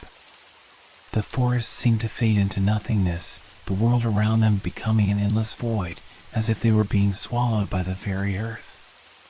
The figure's face warped and twisted as the darkness overtook them. The cycle had begun again. The protagonist's hands shook violently as they gripped the camera. Its cold, metallic surface felt like a curse in their palms, its weight heavier than ever before. Every inch of their bodies screamed to rid themselves of it, to throw it away, burn it, smash it into oblivion. The air around them seemed to pulse with the spirit's malevolent presence, thick and suffocating, as though it could sense their every movement, their every thought. The forest had become alive, aware of their intentions, and it did not intend to let them go. Frantically, they scanned the surrounding trees, their eyes wild with panic. There had to be a way out, some way to escape this nightmare. The shadowy figure still lingered in the back of their mind, a haunting echo of the past and present merging. The forest was no longer a place of refuge or even a natural landscape, it was a trap. The camera had pulled them into its grasp, and now it seemed impossible to escape. With a desperate scream, the protagonist hurled the camera at the nearest tree, their heart pounding in their chest. The crash was deafening, the impact of the camera shattering against the trunk, but as they turned to run, the sound of breaking glass seemed to echo through the forest, reverberating, unnatural. For a moment, there was nothing. The forest was still. A heavy silence weighed down upon the protagonist, a silence that made their skin crawl, their nerves crackle with anticipation. But then, the whispers began. They were soft at first, like a distant murmur, just at the edge of hearing, but they quickly grew louder, sharper. The voice, cold and hollow, filled the protagonist's head, an intrusion that felt like a sharp, stabbing pain. "You cannot destroy what is mine," the voice hissed, its words crawling under their skin. "The camera is a part of me, just as you are now." The protagonist stumbled backward, their eyes darting around the trees, expecting to see the figure again, but it wasn't there. Instead, the air grew heavier, the darkness thicker, and an unbearable pressure settled into their chest. They could feel it then, its presence, its grip tightening around them like invisible chains. They had been so sure, so desperate to escape. But the forest was not just a place. It was a part of the curse. The camera, the shadowy figure, the whispers, everything was connected. They had tried to destroy the object, but in doing so, they had made the spirit more powerful. Each attempt to break free only seemed to feed it, to feed the malevolent force that was growing stronger by the second. The protagonists fell to their knees, clutching their head in agony as the whispers grew louder, now deafening. The air felt thick with a cold, creeping darkness that seeped into their very bones. The forest had become a labyrinth, the trees closing in around them, shifting and twisting in impossible ways. "You are mine," the voice whispered again, now a hiss that seemed to come from all directions at once. "You have no escape. No release. You are trapped, just like all the others before you." The protagonist's breath came in shallow, panicked gasps. They could feel the camera's presence, its pulse, as though it was a part of their own heartbeat. Every time they tried to move away, every time they tried to make a break for freedom, the pull was stronger. It was as if the forest itself was watching them, waiting for them to slip up, to show weakness. In a last-ditch effort to break free, the protagonist grabbed a nearby rock and hurled it at the camera, still lying in the dirt, the shattered pieces gleaming in the moonlight. The impact was jarring, louder than the first, echoing through the silence of the forest like a death knell. The camera remained intact, though, its lenses unscathed, its shape still whole, as if mocking their attempt. The protagonist's heart sank. The forest seemed to shudder with satisfaction. A low growl, almost imperceptible, rumbled through the trees, sending a tremor of fear through the protagonist's spine. The spirit's grip tightened, and the whispers became more insistent, more demanding. "You will never escape," it hissed, its voice filled with malice. "You are bound to this place, to this curse. You belong to the forest now." The protagonists screamed in frustration, feeling their strength begin to wane. The fear, the terror, was consuming them, dragging them deeper into the forest's twisted embrace. The trees loomed like sentinels, watching as they tried to flee, as though the very land itself had become an extension of the spirit's will. They could feel it in the air now, the suffocating weight of the curse, a force so ancient and powerful it had become as much a part of the forest as the trees themselves. The shadows in the distance began to twist and writhe once more, the shape of the figure becoming more defined, more solid. Its eyes gleamed with a predatory hunger, and the protagonist could feel the dread growing within them, pressing in from every side. The camera, still in their hand, felt colder than ever before. It was alive, feeding on their fear, growing stronger with every attempt to escape. And the spirit, its presence was everywhere now, woven into the very fabric of the forest. It was no longer a mere shadow, a faint image from the photos. It was real, tangible, and it had claimed them. The protagonist collapsed to the forest floor, the weight of the curse too much to bear. The spirit was everywhere, suffocating, watching. There was no hope left. "You will never leave," the voice whispered once more, as the forest seemed to close in around them, the shadows growing long and dark. And in that moment, the protagonist realized that the curse was eternal. They were bound to the forest now, forever a part of the never-ending cycle, just like the others before them. The spirit had claimed them. The forest had claimed them. And the camera was just the beginning. The protagonist's chest tightened as they stumbled through the dense trees, their legs numb and heavy. The whispers still clawed at their mind, reverberating with each step, as though the forest itself was alive and aware of their every movement. They could feel the air growing thicker, more suffocating, the weight of the trees pressing down on them like an unrelenting grip. It wasn't just the shadows that were watching them now, it was the entire forest. Each crack of a branch, every rustling of leaves, felt deliberate, as though it were all part of the plan to trap them. Panic surged in their veins. They had tried to outrun the presence, tried to leave, but the forest seemed to twist around them, its paths always looping back to the same spot. What was once a peaceful wilderness now felt like an endless maze, a living, breathing organism with a hunger they could not comprehend. Every step they took felt like it led deeper into a nightmare. The trees that had once been their only companions now felt like towering sentinels, their gnarled roots tangling beneath their feet, threatening to trip them at every turn. The shadows, once distant, now seemed to creep closer, thickening into something far more sinister. They could hear the sound of breathing, slow, deliberate, and it seemed to come from everywhere. The protagonist's heart raced, and they glanced over their shoulder, half expecting to see the shadowy figure from the photos looming behind them. But it wasn't the figure they saw. It was the trees themselves, twisting, bending, reaching out like elongated hands. "No, no, this isn't real," they whispered, their voice cracking. They had to be imagining things. This was just panic, just the pressure of being lost. The rational part of their mind screamed at them to stay calm, to think logically. But the forest didn't seem to care about reason.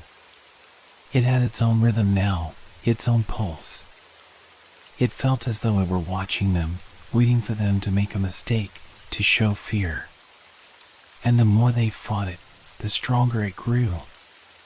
Suddenly, a low groan came from the trees, followed by a soft, guttural growl. The protagonist froze, their blood turning to ice. That wasn't the wind. It was too deliberate, too malicious. The forest was alive, feeding off their fear, growing stronger with every anxious thought. They tried to run again, but the ground seemed to shift beneath them. Their feet stumbled over the thick roots, the forest floor undulating like a living thing, making every step feel like a struggle. The air grew colder, and the trees seemed to bend closer, their branches reaching down like claws, blocking out the light. "This can't be happening," the protagonist muttered, a desperate, bitter laugh escaping their lips. They couldn't escape. There was no way out. The paths kept merging into one, circling them back into the heart of the cursed woods. They were being drawn deeper into the web. The camera, still clutched in their trembling hands, felt heavier than before.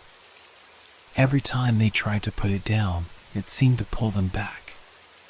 The more they resisted, the more insistent the pull became. It was as though the forest was using the camera to keep them in its grip, as though the curse was not confined to just the spirit but to the very land itself. The trees groaned once more, and this time it wasn't the wind. It was a voice, a low, gurgling sound that seemed to rise from the very soil beneath them. "You are part of it now," the voice whispered, distant but unmistakable. "The forest, the camera, it feeds on your fear. You will never leave." The protagonist's breath came in sharp, desperate gasps. They had to keep moving. They had to fight. But their legs felt like lead. The weight of the trees, the darkness, the whispers, they were suffocating. They could almost feel the roots twisting around their ankles, holding them in place. "No, no, I won't let you win," the protagonist muttered, their voice cracking with the strain of fear. But even as they spoke, the trees seemed to grow closer, and the shadows began to take on more distinct shapes, like the twisted, gnarled forms of the lost souls who had come before them. A sudden rustling behind them made them spin around. The shadows moved, too fast, too fluid to be real. The protagonist's breath caught in their throat as they saw them, faces, human faces, distorted and stretched beyond recognition, emerging from the darkness, emerging from the trees themselves. These were the souls the forest had claimed, now trapped in its twisted form. "No! No! Please!" The protagonist's voice was barely a whisper, choked by fear. They tried to back away, but the trees closed in, the shadows growing stronger, more distinct. They were surrounded. There was no escape. The shadows reached out, clawing at them, pulling them toward the forest's center. Their heart raced as the faces, twisted, mournful, seemed to whisper their names, calling them, dragging them closer into the web of darkness. And then, the voice that had once only whispered from the shadows, spoke again, clear and filled with malice. "You're part of the forest now. Forever." The protagonist screamed, but the sound was swallowed by the darkness, their voice lost in the endless night. The forest was alive, and it had claimed them. There would be no escape. The trees bent toward them once more, and with one final, suffocating pull, the forest closed in around the protagonist, their vision fading into the blackness as the whispers of the lost souls filled their ears.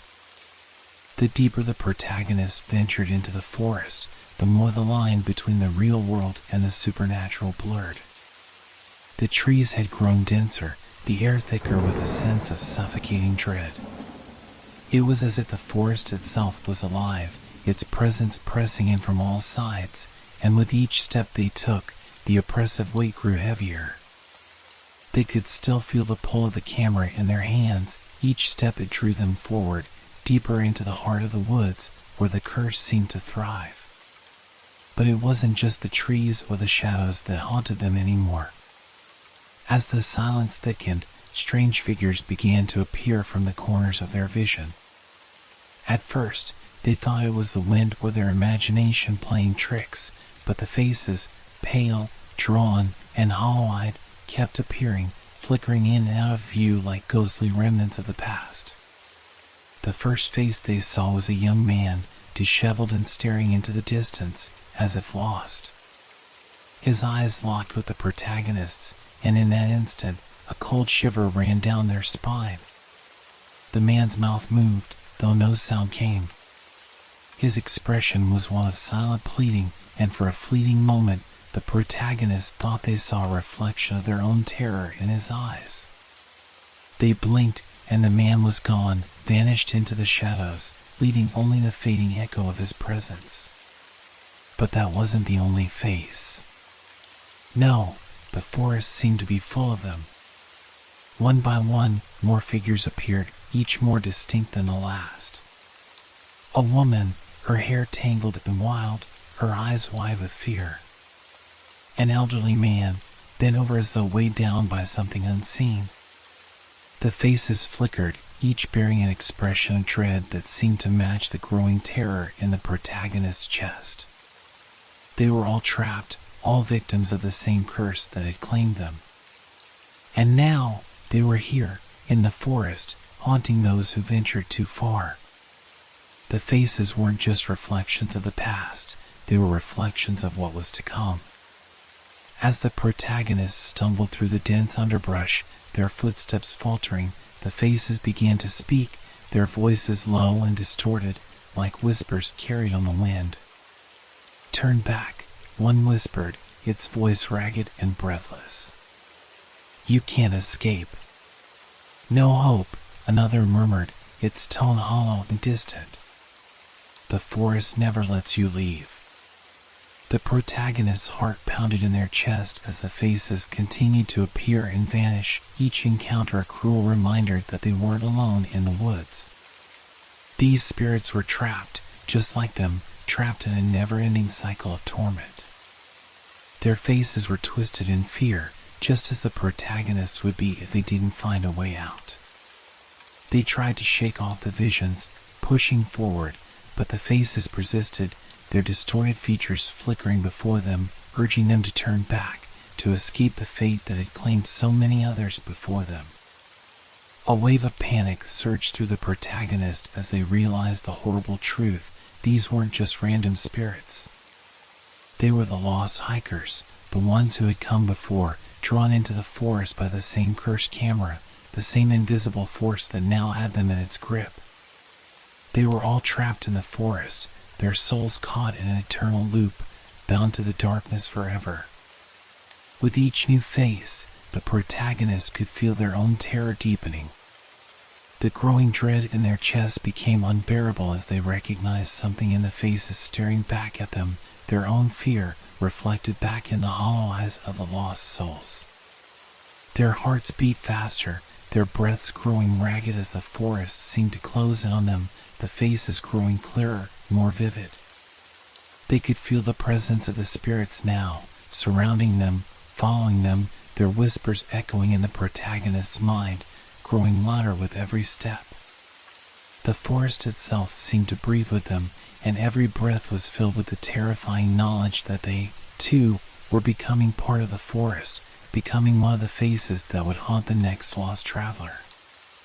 In a moment of clarity, the protagonists realized they weren't just seeing the lost souls, they were becoming them. The more they looked into the faces, the more their own reflection grew distorted, becoming another of the hollow-eyed victims of the curse. They could feel the pull of the camera again, the insistent draw of the object that had brought them here in the first place, its weight growing heavier in their hands. They tried to push the camera away, but it was as though the forest itself was holding them captive, guiding them deeper into the woods. The faces continued to appear and disappear, but now they were all around them, their whispers filling the air, urging them forward into the heart of the darkness. "You can't leave," one of the spirits whispered, its voice now unmistakably familiar. The protagonists froze, heart pounding in their chest. It was their own voice. "We never leave."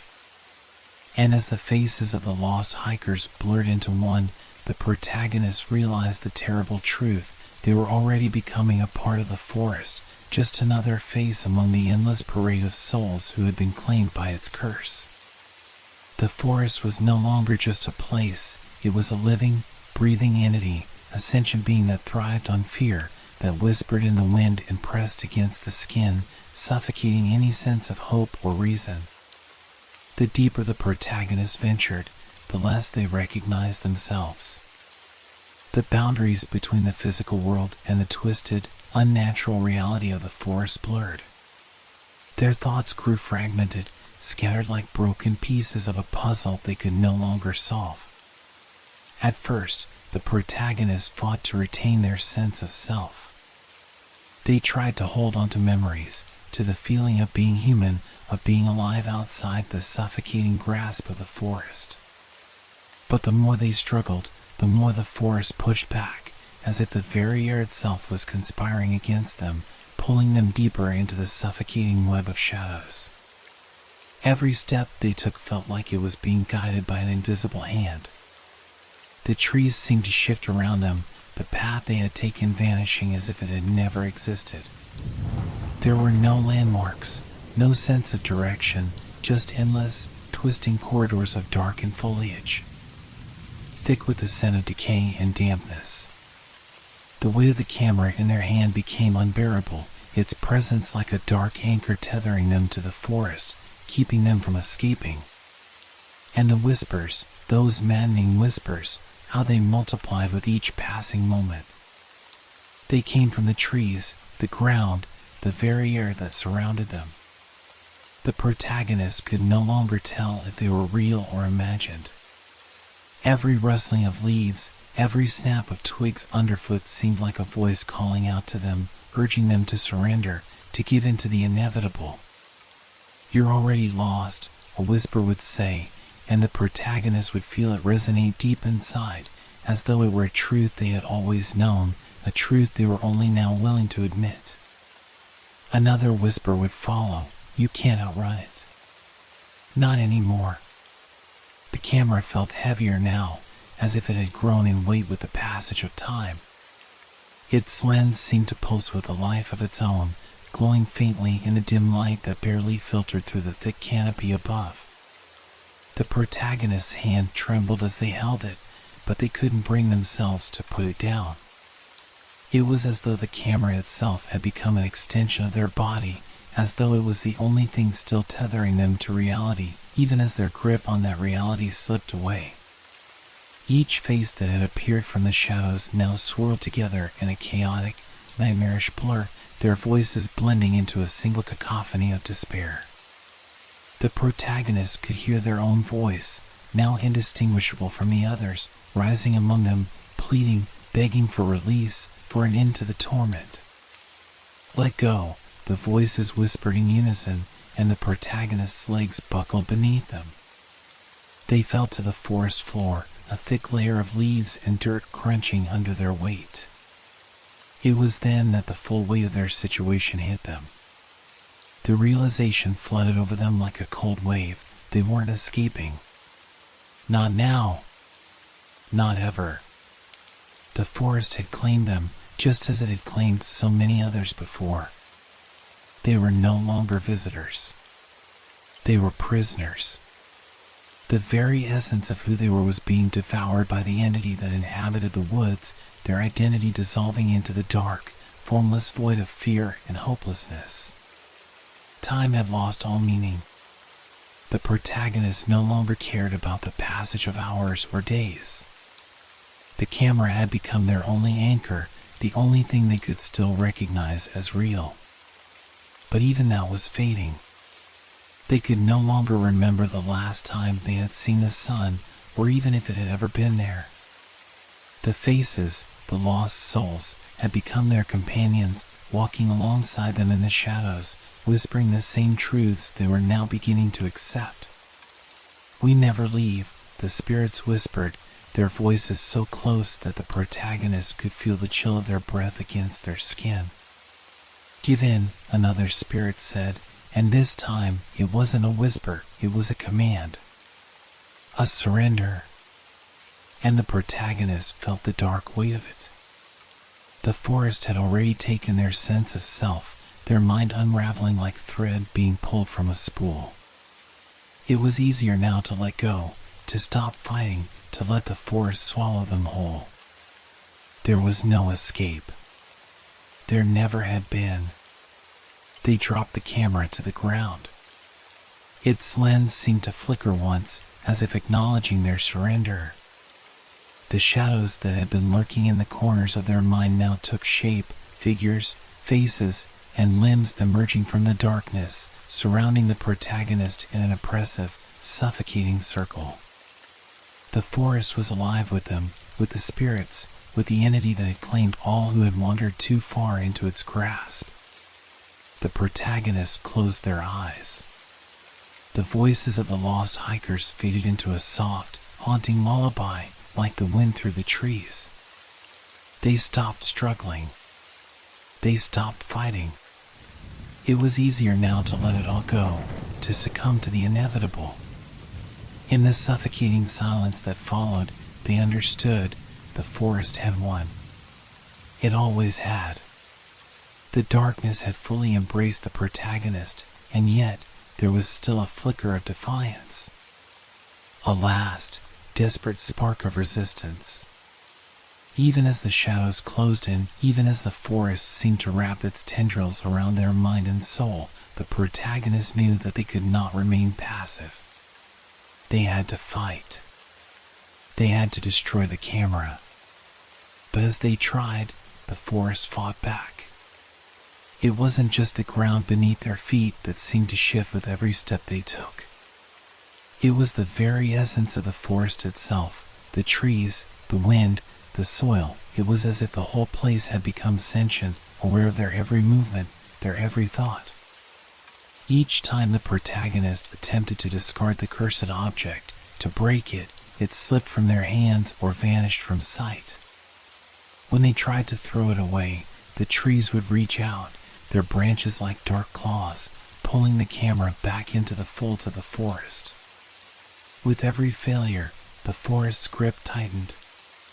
The path they had once taken to escape now disappeared, swallowed by the earth. The air grew thick with a suffocating humidity, as if the very oxygen was being drained from the protagonist's lungs. Each breath was a struggle, each step a battle. And still, the camera remained. It was no longer an object, it had become part of them. It was in their thoughts, their every movement, haunting them, forcing them to confront the faces in the lens.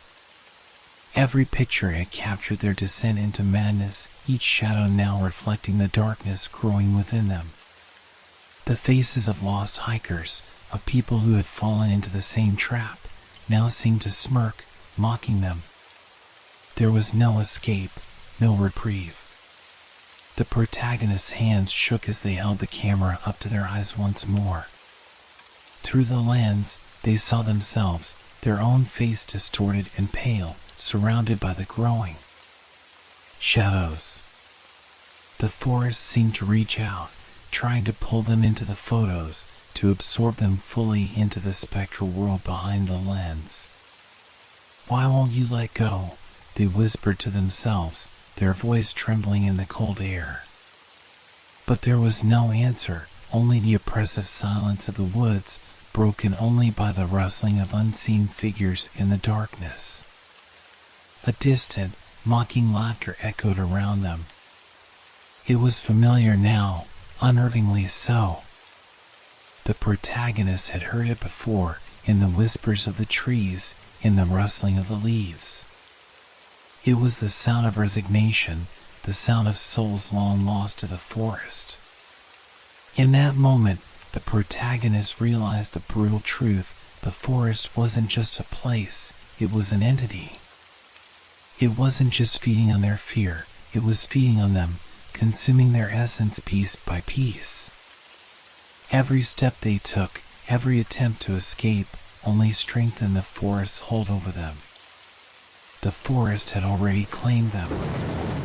They were not just trapped within its boundaries. They had become part of it. There was no way out. The protagonist's grip on the camera tightened. They had only one choice left, one final chance. To destroy it. to destroy the object that had dragged them into this nightmare. With shaking hands, they raised the camera above their head, ready to crush it against the ground. But as they moved, the shadows surged forward, pulling at their limbs, whispering words they couldn't quite understand. The forest seemed to breathe with them, its pulse matching their own, growing stronger with each passing moment. "Do it," the shadows urged. "End it. But know this, if you break it, you break yourself. You become a part of us. Forever." A chill ran down the protagonist's spine, but they didn't stop. They had to try. They swung the camera down, aiming to smash it against a jagged rock at their feet. But the moment it made contact, the ground beneath them buckled, and the entire forest seemed to scream. The camera bounced back, unharmed, as if mocking them. The protagonist fell to their knees, gasping for breath, their heart pounding. It was hopeless. The forest had swallowed their will to fight, leaving only the hollow, endless pull of its dark embrace. The whispers grew louder now, no longer separate voices, but a unified chorus of the lost. "It's too late," they murmured. "The forest calls. It always calls. It always wins." And in that moment, the protagonist understood there was no final struggle. There was only surrender. The camera glowed softly, as if beckoning them to let go, to fall into the eternal silence it promised. They had two choices left. Stay and face the unrelenting torment of the forest, a never-ending spiral of fear and madness. Or embrace the forest's call, join the souls trapped within its boundaries, becoming part of the endless, haunting cycle. The protagonist dropped the camera, and for the first time in what felt like eternity, they listened, truly listened, to the voice of the forest. It was not a whisper anymore, but a deep, resonating call. A beckoning. And they answered. The shadows closed in. The camera clicked once more. The air was crisp, and the forest, though eerily quiet, seemed full of promise as a new hiker entered the park. A young traveler, excited to experience the beauty of the wilderness, set out with a light pack, unaware that the place they had chosen to explore held more than just natural wonders. It held a dark, insidious secret. The protagonist's journey had long since ended, their fate sealed by the very forest that now stood silent, as if waiting. Yet, despite the silence, there was still movement within the woods, still new footsteps echoing on the damp earth. The young hiker was oblivious to the signs, the slight shift in the air, the unnatural stillness of the trees, the faint rustling that seemed to follow them wherever they went. The forest did not immediately reveal itself for what it was. Instead, it lured the hiker deeper, as it had done with countless others before them. At first, everything seemed perfectly ordinary. The soft chirp of birds, the distant sound of a brook, the wind whispering through the leaves, this was nature as it should be. The hiker, feeling a sense of peace, took photos of the scenery, admiring the towering trees and the dappled sunlight filtering through the canopy. But as they explored further, they found something unusual, an old, dusty camera half buried in the soil, its lens cracked and weathered by time. It seemed misplaced, strange, even a bit eerie, but the hiker felt an inexplicable curiosity, something tugging at them to take it, to see what it had captured. Maybe it was a relic of someone else's adventure, a forgotten piece of history. Without thinking, the hiker picked it up, brushing the dirt off the frame, turning it over in their hands. The weight of it was odd, unsettling in some way that they couldn't quite place.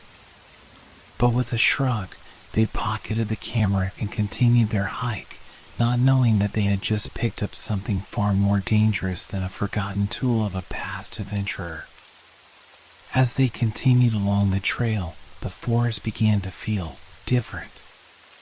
The once serene sounds of nature started to grow muted, as though something was being muffled, something that was once alive, now quieted by an unseen force. The shadows in the trees seemed deeper, more oppressive. For a moment, the hiker felt watched, but when they turned, there was nothing there, only the twisted, gnarled trees standing silently, as they had always done. When the hiker made camp that night, the uneasy feeling persisted. They pulled out the camera, eager to see what it might reveal, curiosity pushing them despite the strange sense of foreboding creeping in. As the hiker clicked through the undeveloped film, they saw nothing extraordinary at first. Just blurred snapshots of what they had already passed, trees, rocks, the sky, but as they reached the last few frames, they froze. In the photos, there were shadows, figures that seemed to loom at the edges of the pictures, not visible to the naked eye when they had taken the photos. The figures had no clear shape, only faint outlines, as if they were hiding just out of sight. The hiker rubbed their eyes, unsure if they were seeing things clearly, but the images remained unsettling in their own way. But that wasn't the worst part. As they flipped to the final picture, the shadowy figures seemed to crowd the frame, becoming more defined, their presence unmistakable. One of the figures had a face, horribly distorted, with hollow eyes and a mouth stretched into a twisted grin. It was as if something had been waiting for the hiker to find the camera, something that was now aware of their presence. A chill ran down their spine, but they shook it off as nothing more than the late hour and the isolation of the forest. But deep down, they couldn't shake the feeling that they had done something wrong by taking the camera. Something was wrong with this place, and they had only just begun to see it. The realization slowly crept in, a dread so familiar, so deeply rooted in the forest, that it could never be ignored once sensed. The forest was alive. And now, the cycle was beginning anew. The hiker stuffed the photos back into the camera and buried it in their pack, trying to push the creeping fear from their mind. But it was too late. The shadows had already taken hold. And so, the forest waited. It would claim its new victim soon enough. The cycle would continue. The silence of the forest was oppressive, heavy with the weight of years, centuries, even of suffering. The protagonist, now just another lingering shadow in the woods, watched helplessly as the new hiker unknowingly approached the same fate that had claimed them. The forest, a vast labyrinth of twisted trees and inescapable paths, had become their prison, and they were trapped within its haunting embrace, powerless to intervene. Their body, if it could still be called that, had long since faded into something less tangible, less human. It was as if they were no longer a person, but just another echo of the forest, a part of its endless cycle of despair. The ground beneath them, the trees surrounding them, even the air, everything felt like it had become part of the same unyielding force. The forest didn't just consume lives, it erased them, trapping them in an eternal loop of fear and torment. From their place in the shadows, the protagonist could feel the presence of the forest all around them, pulsating with a dark energy that was both suffocating and exhilarating. It wasn't just a place, it was an entity, one that thrived on the souls it captured, feeding off their fear, their desperation, their hopelessness. It consumed them, and then it stored them, like trophies or specimens in a grotesque collection, to be revisited again and again. And now, it was happening to the new hiker. They had no way of knowing what lay ahead, no understanding of the curse that clung to the park like an invisible fog. They moved through the forest with the same excitement, the same sense of invincibility that the protagonist had once had. The protagonist could feel their movements, the way they paused to admire the beauty of the trees, the way they hesitated at the edge of a trail, unaware that they were being drawn further and further into the heart of the forest, closer to their doom. Every step they took seemed like a replay of the protagonist's own journey. The same disquieting silence, the same strange pull of the camera, the same disorienting sense of being watched. The protagonist could do nothing but watch, the same helplessness growing within them, knowing exactly what was coming next. It was a twisted kind of déjà vu, a terrible knowing that they could not escape. The camera, the accursed object that had first pulled them into this nightmare, was still somewhere nearby, waiting for the hiker to find it. The protagonist could feel its pull, a magnetic force that drew both them and the new hiker deeper into the web of the forest.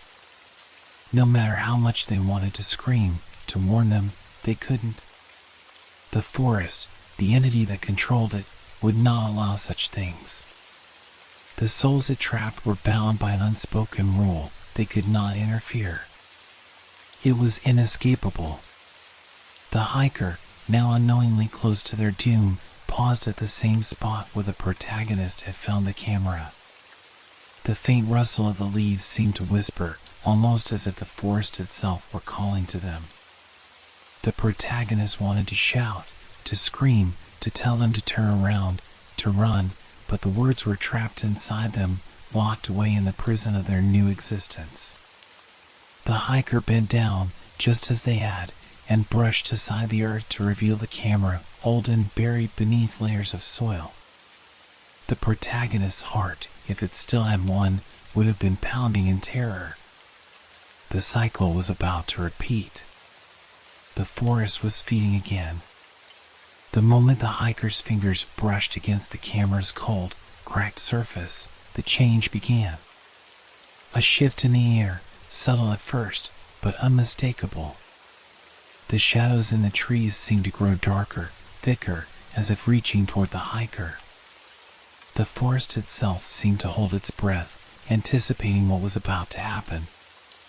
The protagonist could feel it in their very being, the tightening grip of the forest as it reached out, preparing to pull another soul into its grasp. The camera, now back in the hiker's hands, was a beacon, drawing them deeper into the labyrinth of twisted paths. It had begun. The protagonist could see the hiker, their face lit by the faint light of dusk, oblivious to the danger, unaware that they were now part of the forest collection. And as the protagonist watched, a sickening realization settled in. The forest wasn't just a place. It was a trap, a prison with no walls, no bars, no end.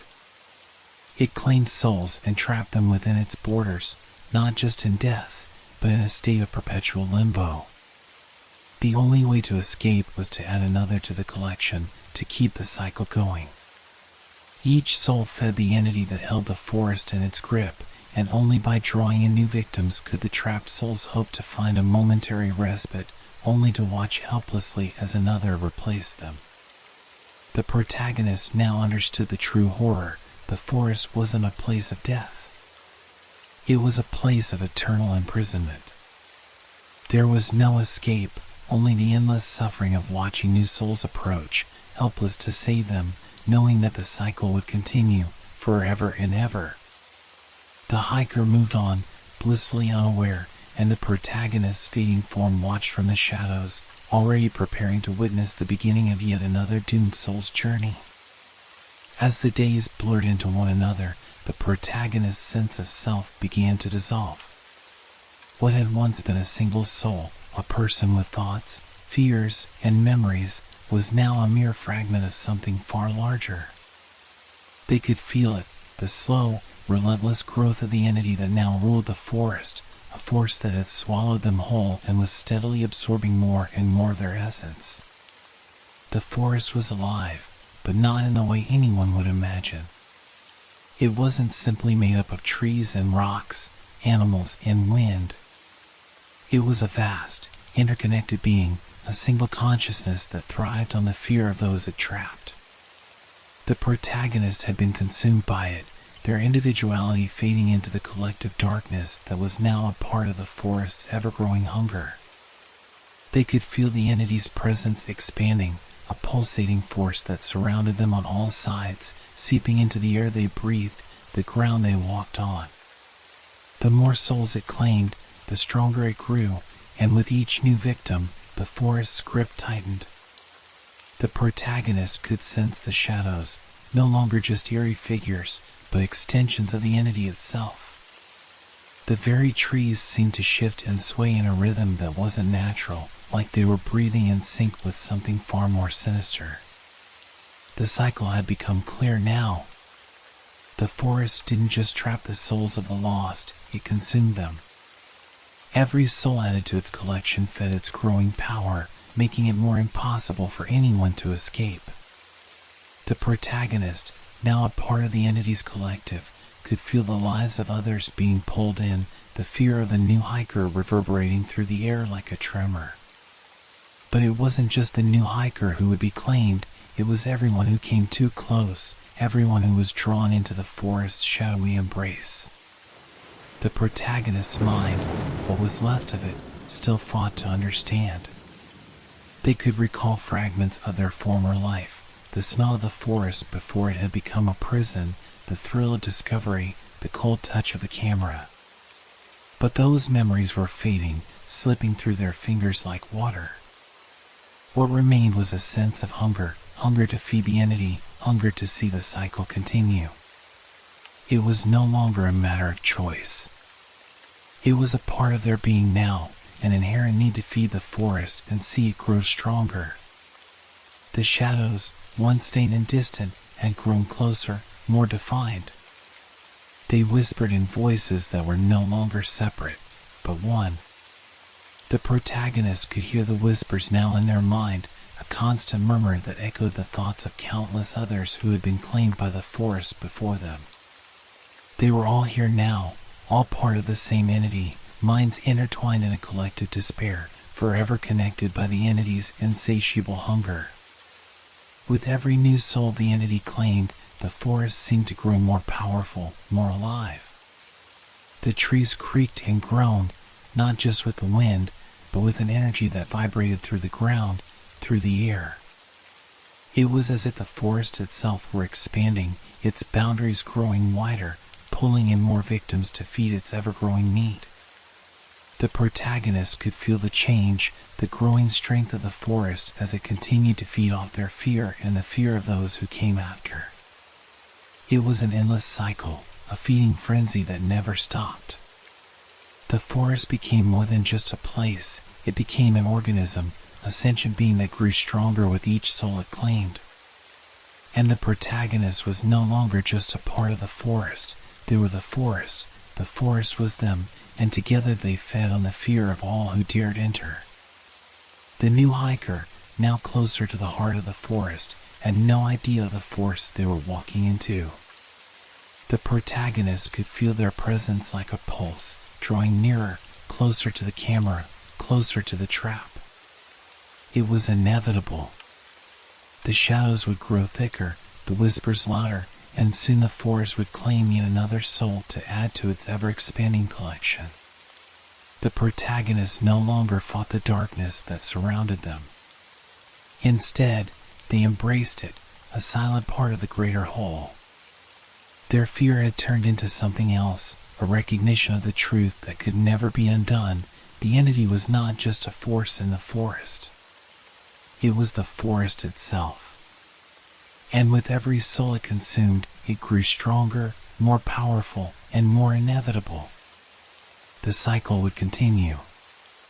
The entity would grow, and those who wandered too close would be claimed, one by one. And the protagonist, now just a part of the darkness, would continue to watch, helplessly, as the next soul entered the forest to feed the ever-growing hunger of the entity. The camera had a strange way of finding its way back to the hands of those it sought to claim.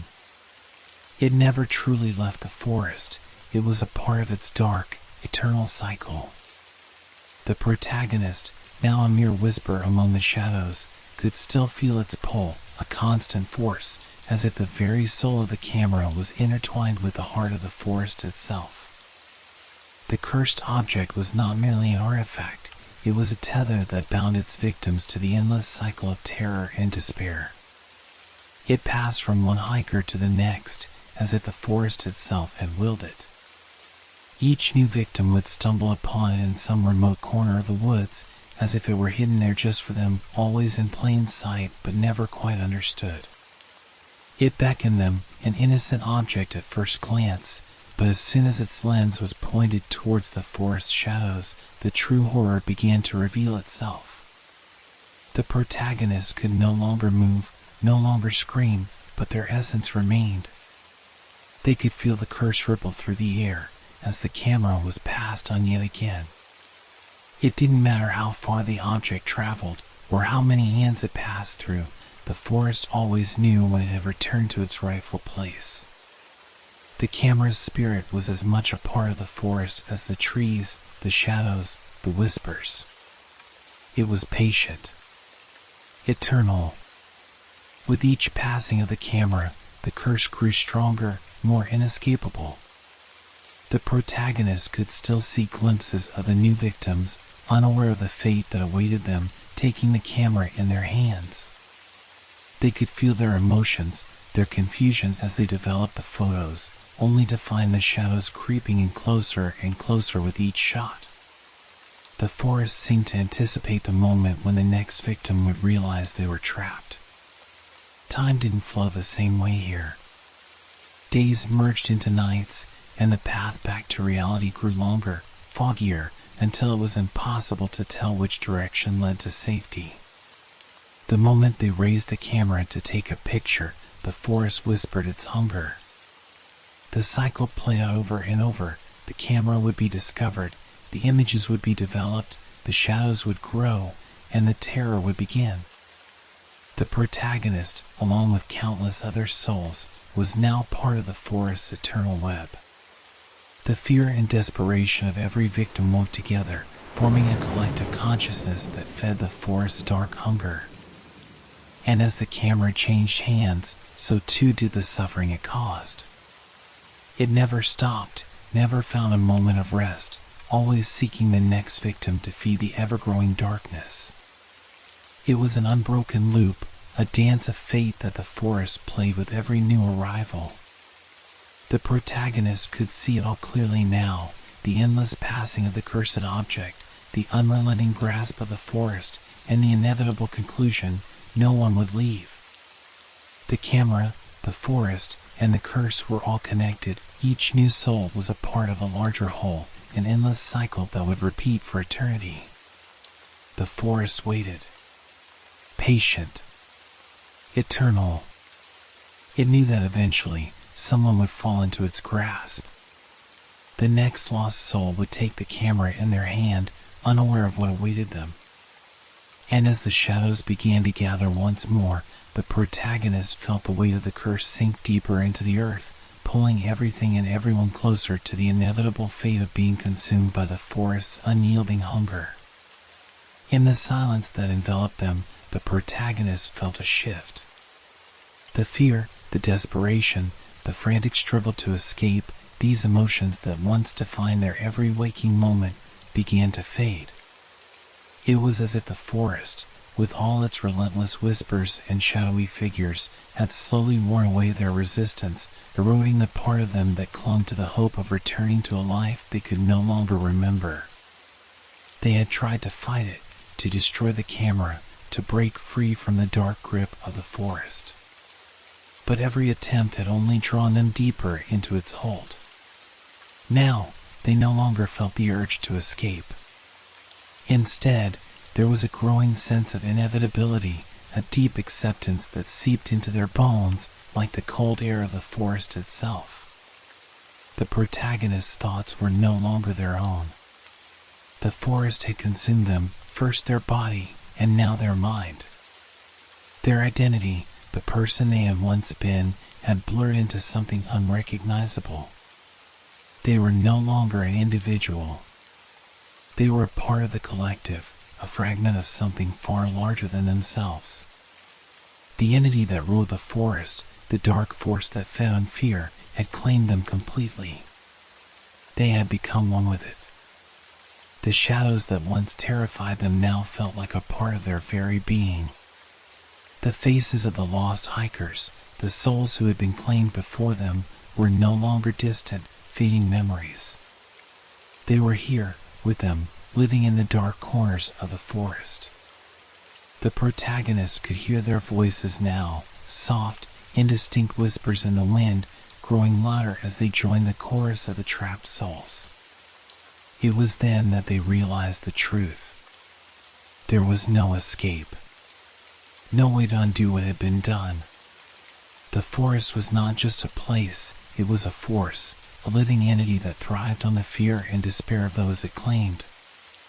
And now, the protagonist was a part of it, forever bound to the cycle of suffering, never to find peace, never to return to the world they had known. As the darkness closed in, the protagonist felt the last vestiges of their identity slip away.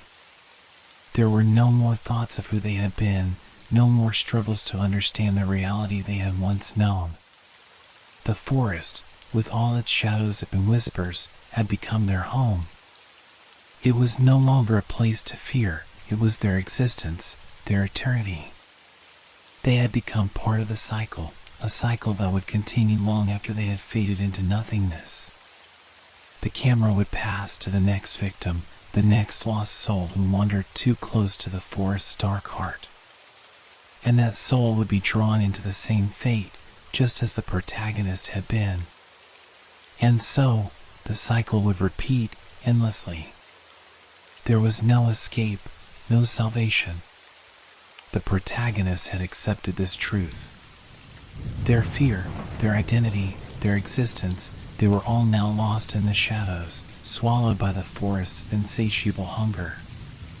And as the camera moved on, and another victim unknowingly took it into their hands, the protagonist could feel their presence, another soul to feed the darkness, another soul to join the endless, terrifying cycle.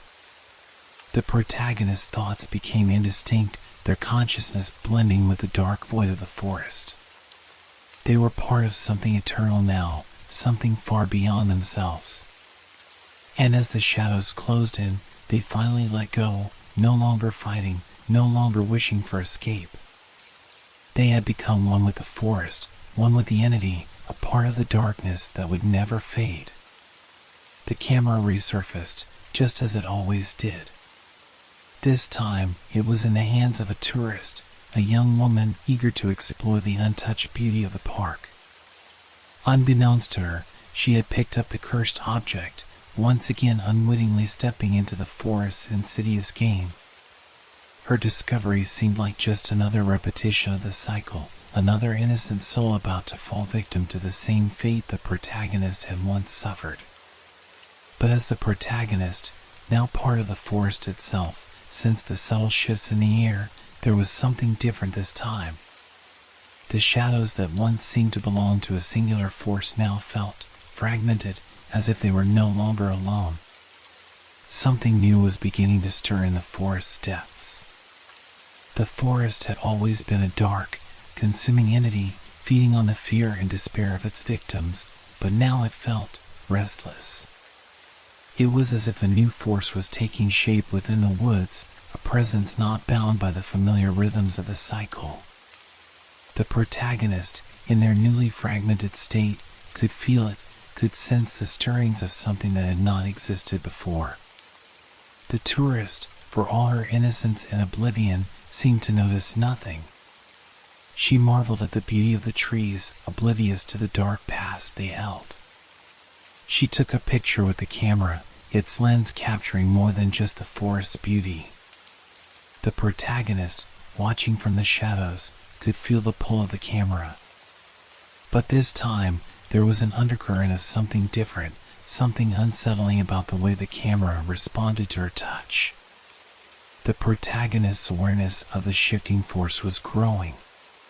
They could feel the subtle changes in the air, the way the wind now seemed to carry strange, unfamiliar whispers, the way the trees creaked and groaned with an almost deliberate intent.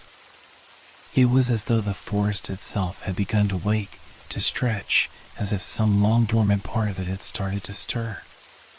Where once the forest had been a place of endless torment, now it felt as if it was on the brink of something else. The protagonist, with their fractured sense of self, could no longer tell whether this new force was a part of the forest's curse or something entirely separate. But one thing was clear: the forest was no longer the only force in play. Something else, something darker and more malevolent, was beginning to rise. The tourist, still blissfully unaware of the camera's true nature, continued her hike, taking more photos of the forest.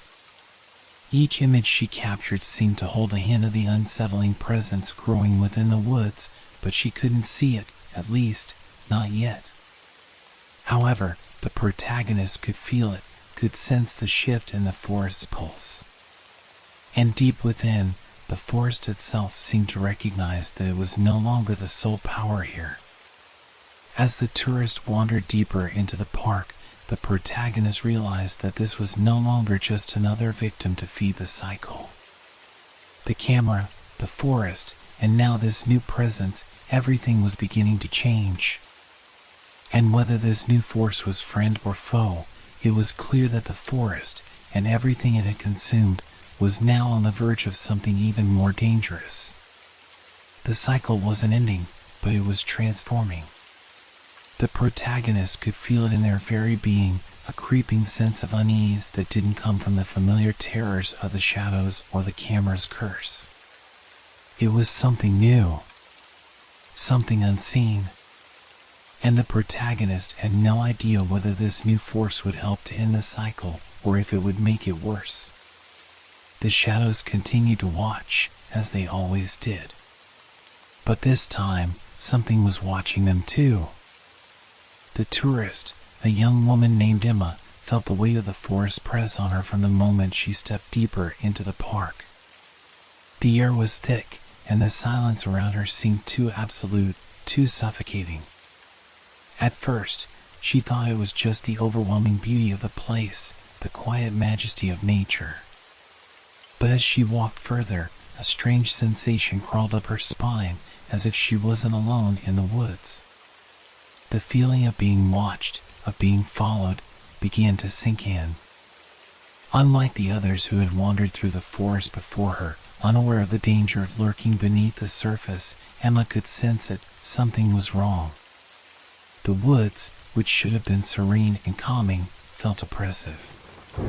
The trees were no longer just trees. The shadows, once fleeting, seemed to stretch and writhe as if alive.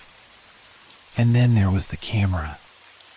At first, it had seemed like an ordinary find, an old, dusty camera half buried in the ground, left behind by someone who had passed through long ago.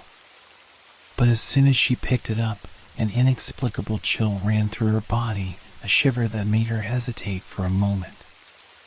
She wiped the lens clean, peered through it, and saw nothing but the distorted shapes of the forest, a blur of trees and shadows that felt unnervingly close. A sudden gust of wind made the leaves rustle, and the forest seemed to whisper, though Emma could not make out the words. The air grew colder, and the light seemed to shift in a way that made the trees look almost like looming figures, as if they were watching her. The unsettling feeling deepened. The whispers, though soft, became more distinct. They weren't coming from the trees, she realized.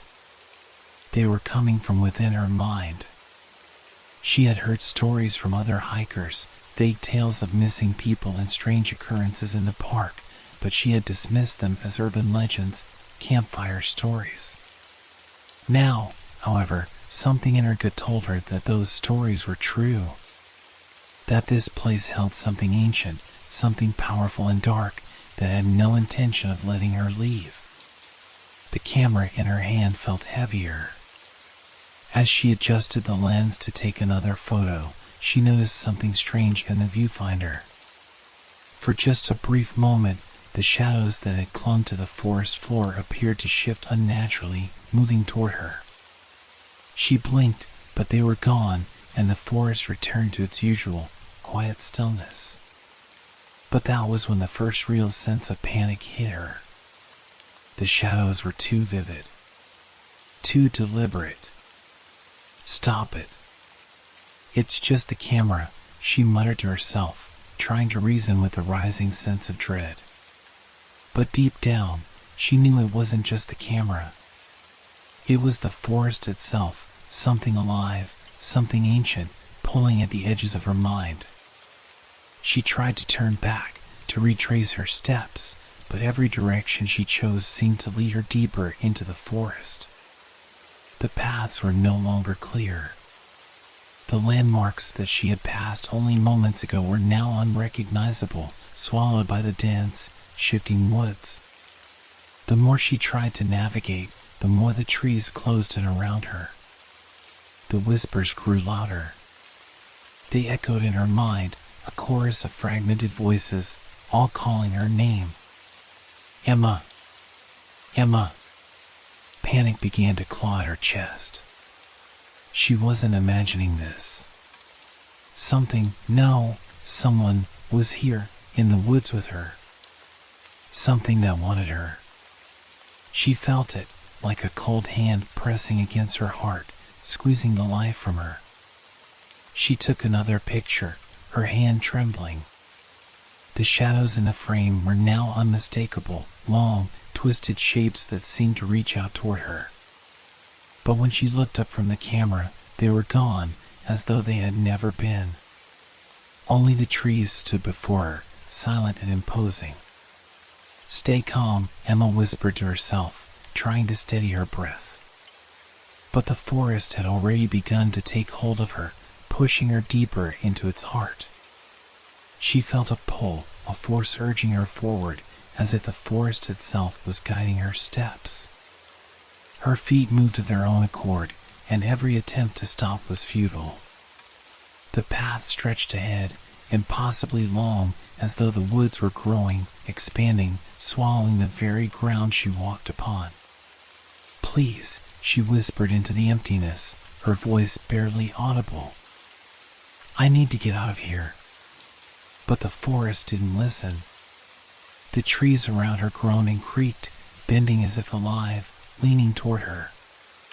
The wind picked up again, but this time it wasn't a natural gust, it was purposeful, a violent force pushing her forward. Her feet were no longer obeying her, she was moving against her own will, driven by something greater than fear, something ancient, something that had waited for her. And as she struggled to break free, the whispers, now maddening and chaotic, grew louder. She couldn't tell if they were coming from the trees or from her own mind, but they seemed to be everywhere. In her head, in her ears, in the very air around her. She tried to scream, but her voice was swallowed up by the ever-growing darkness.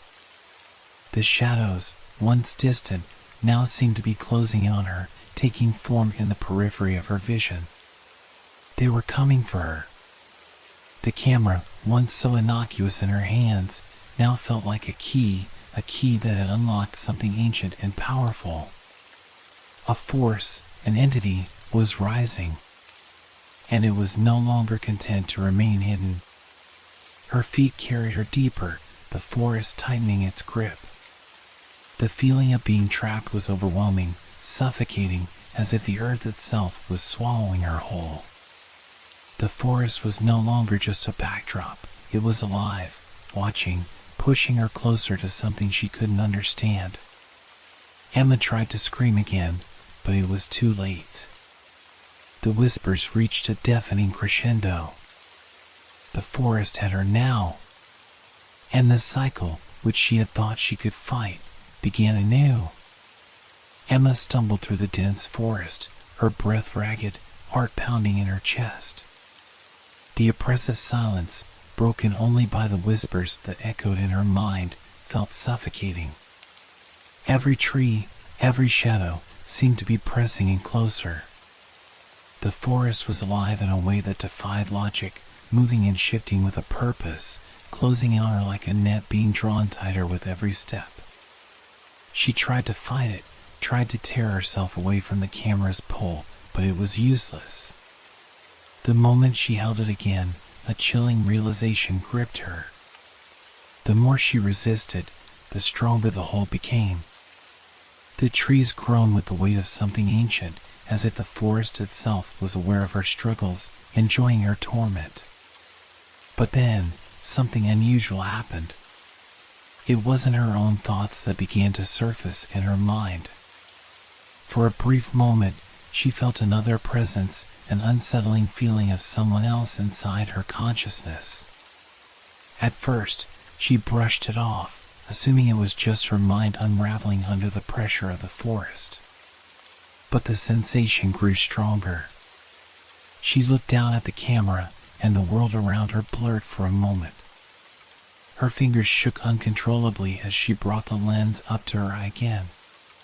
This time, the photo that appeared on the screen wasn't one she had taken. It was a flash of images she hadn't seen, faces and figures twisted in unnatural, painful expressions.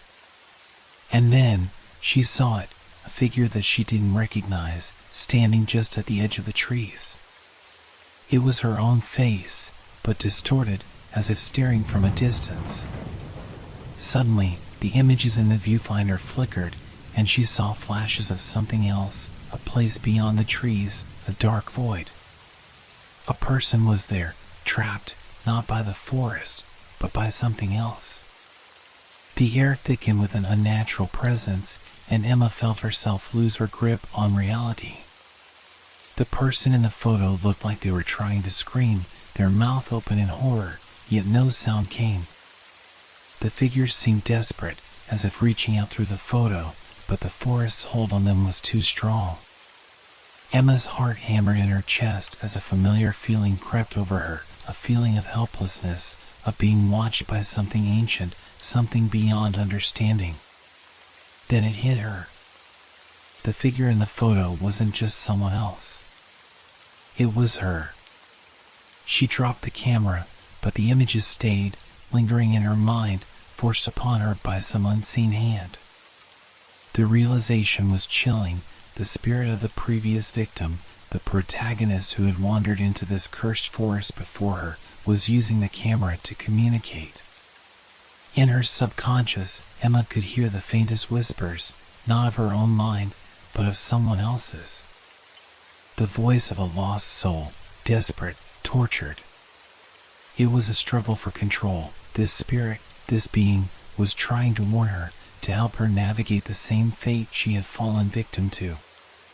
But there was something more, something darker. The other spirit wasn't just trying to help, it was trying to possess her. The longer Emma was in the forest, the more the spirits would overtake her own. The forest had already claimed the soul of the first victim, and now it wanted Emma. As Emma tried to escape, the trees seemed to react, growing ever denser, more twisted. The whispers grew louder, voices in a chaotic crescendo, each one vying for control of her mind. And all the while, the camera seemed to call to her, its power over her growing stronger with each passing second. But the first victim, the one who had failed to escape, the one now forever bound to the forest, wasn't going down without a fight. As Emma held the camera again, she could feel a tug of war happening within her. The forest might have claimed her, but the spirit of the previous victim was now reaching out through the camera, trying to take hold of the same power. She could feel their presence, their pain, their rage, fighting against the curse that had ensnared them both. No, Emma thought, trembling. I will not be like you. But as the camera shifted in her hand, it was too late. The pull was too strong. The forest, now aware of this internal struggle, seemed to amplify the pressure. It was feeding off the clash between the two spirits, growing in power with every ounce of resistance Emma put up. The deeper Emma tried to fight, the stronger the connection grew. She could feel the spirit of the first victim seeping into her thoughts, trying to take over her body. In her mind, she saw the shadowy figure of the first victim's face, contorted in terror, a distorted reflection of herself.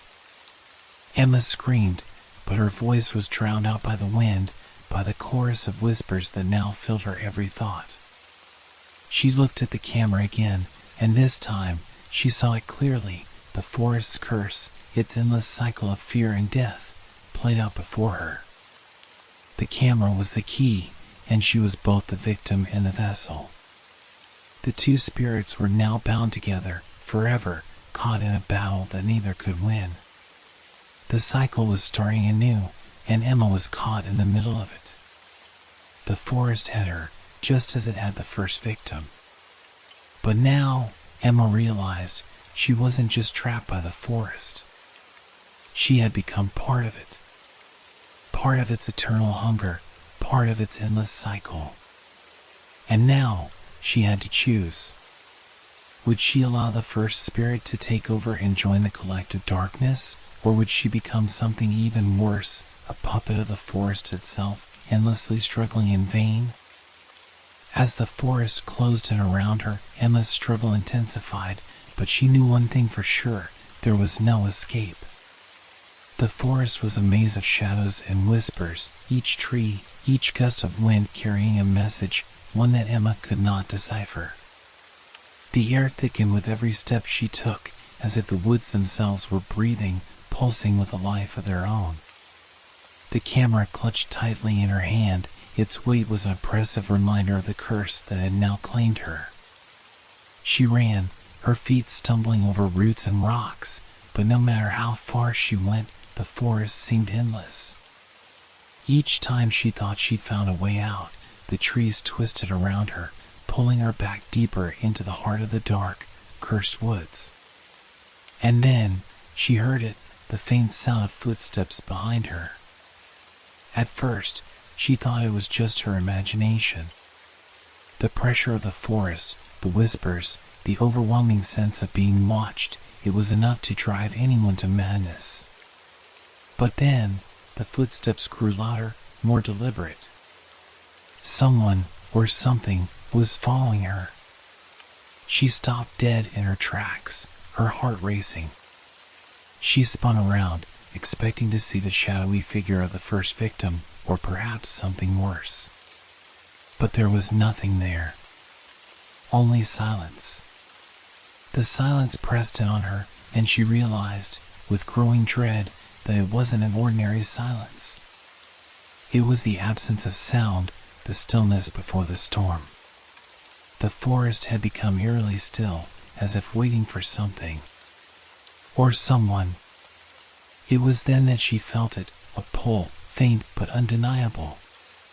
It started at the core of her chest, deep in her gut, as if some invisible force was tugging her toward the heart of the woods. She fought against it, digging her heels into the earth, but it was like trying to resist a tide. Every attempt to move in any direction only made the pull stronger. Then, through the thick underbrush, she saw it, the camera, lying on the ground. Its lens glinted in the pale moonlight, almost beckoning to her. Emma's fingers twitched, the desire to pick it up overwhelming. She had tried to resist, to destroy it, but each time it had returned. It was more than a mere object now. It was a conduit, an anchor for the curse that bound the forest, the very reason she was trapped here. But somehow, deep within her, Emma understood the truth: she couldn't escape without confronting it. The camera was both her salvation and her doom. She hesitated for only a moment before bending down, picking it up. The moment her fingers touched the cold metal, she was flooded with images, visions that weren't her own, but someone else's memories. The first victim. Their screams, their terror, their futile attempts to flee, played out in vivid detail before her eyes. She could feel their panic, their desperation, as if she were reliving their final moments. The images twisted and distorted, growing darker, more violent with each passing second. The figure in the photos, the one that had once been a shadow, was now clear, fully formed, and it was coming for her. Emma could feel it inside her now, like an extra presence, not just in the forest but within her own body. It was the spirit of the first victim, trying to possess her, to take over her consciousness completely. But Emma fought it. She fought for control of her mind, her will, her soul. The camera pulsed with a dark energy, and as she gazed through its lens, the shadows around her seemed to bend, to writhe. The figure, no longer a shadow, but a tangible presence, emerged from the dark, its form flickering in and out of view. It wasn't just a presence in the forest anymore. It was part of her, part of the camera, and part of the curse that had bound both their fates. "You can't escape," a voice rasped, coming from nowhere and everywhere at once. It was the voice of the first victim, twisted and distorted by the forest's power. "You are mine. We are all part of this eternal prison." Emma's breath quickened, her eyes darting around, searching for an escape. But there was none.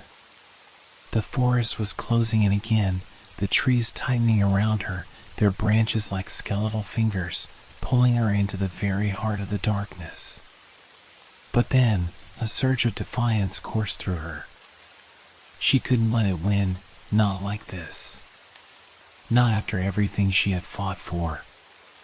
She had seen the faces of the other lost souls in the camera, their expressions full of terror, but also something else, something like resignation. They had given up, become part of the curse, and now they fit it. Emma refused to become one of them. She raised the camera, aiming it toward the figure, toward the source of the curse. The lens was the only thing that connected her to it, the one thing that had been both a prison and a key. She focused, and for a brief moment, the world seemed to still. The shadows held their breath. The figure froze. And then, with a desperate cry, Emma smashed the camera against the nearest tree. The explosion of glass was deafening, the sound echoing through the forest like a crack of thunder. For a brief instant, everything went silent. And then, everything changed. The shadows recoiled, as if the very act of destroying the camera had shattered the hold the forest had over them. The trees seemed to shudder, their branches retreating, the dark presence that had filled the forest suddenly dissipating. Emma felt the weight of the curse lift, a strange, hollow emptiness filling the space where it had once been. But it wasn't over. The spirit of the first victim, the one who had been trapped in this cycle before her, wasn't gone. She could still feel it, flickering at the edges of her consciousness, whispering in her mind.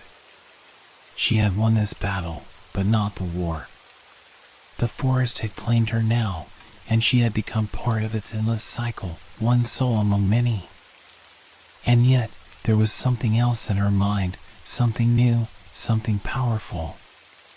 She had survived. But at what cost? Emma turned, her eyes scanning the dark trees, knowing she would never escape. The forest had her now, body and soul. The air felt thicker now, like a heavy fog that pressed down on Emma's chest, suffocating her every breath.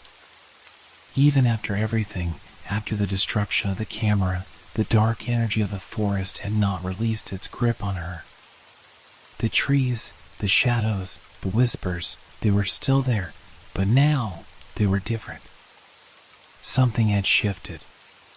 The forest seemed to breathe with a life of its own, as if it were sentient, alive in a way that had never been before.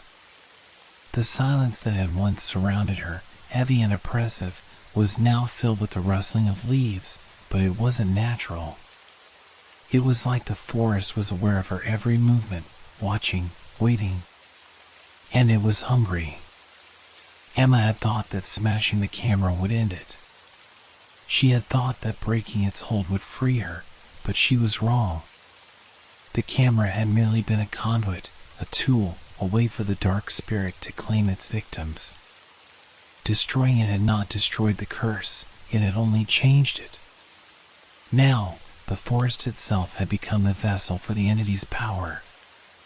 As she stumbled deeper into the woods, she began to feel the presence of something far greater than the spirit of the first victim. The shadows around her were thick, almost tangible, pulling at her like hands, trying to drag her back into the darkness.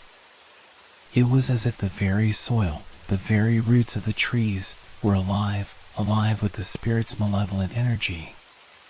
But then came the worst realization.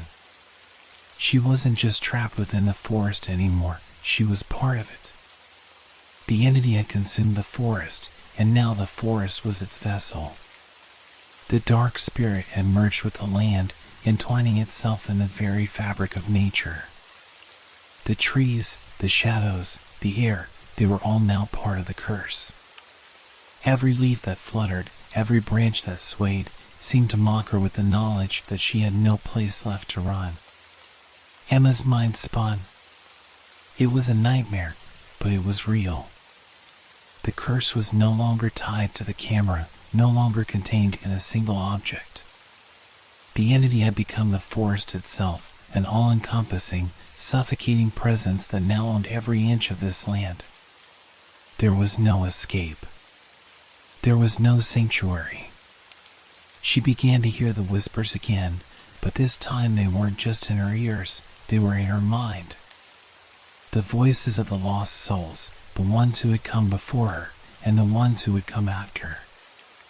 They whispered in a chorus, their voices blending into one overwhelming, constant hum.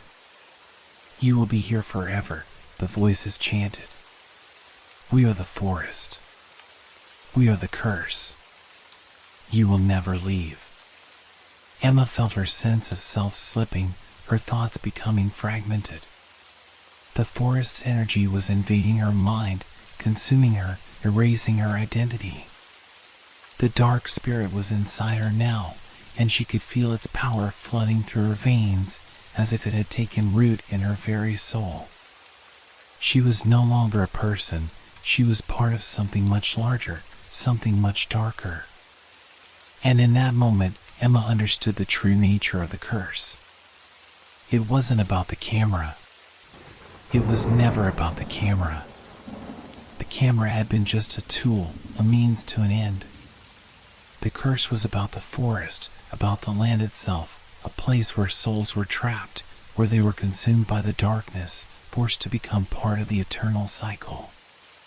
The spirit had evolved, and now it was a part of everything, alive in the trees, in the rocks, in the very air that Emma breathed. She could feel it, could see it, in the flickering shadows that followed her every step. As the forest closed in around her, Emma felt her grip on reality slip. She was no longer fighting the spirit, she was becoming it. The once clear distinction between herself and the forest blurred. The fear that had driven her to fight was now feeding the entity. It was growing stronger, evolving into something even more terrifying. She could hear the whispers of the souls before her, their final moments, their eternal torment. And now, she was one of them.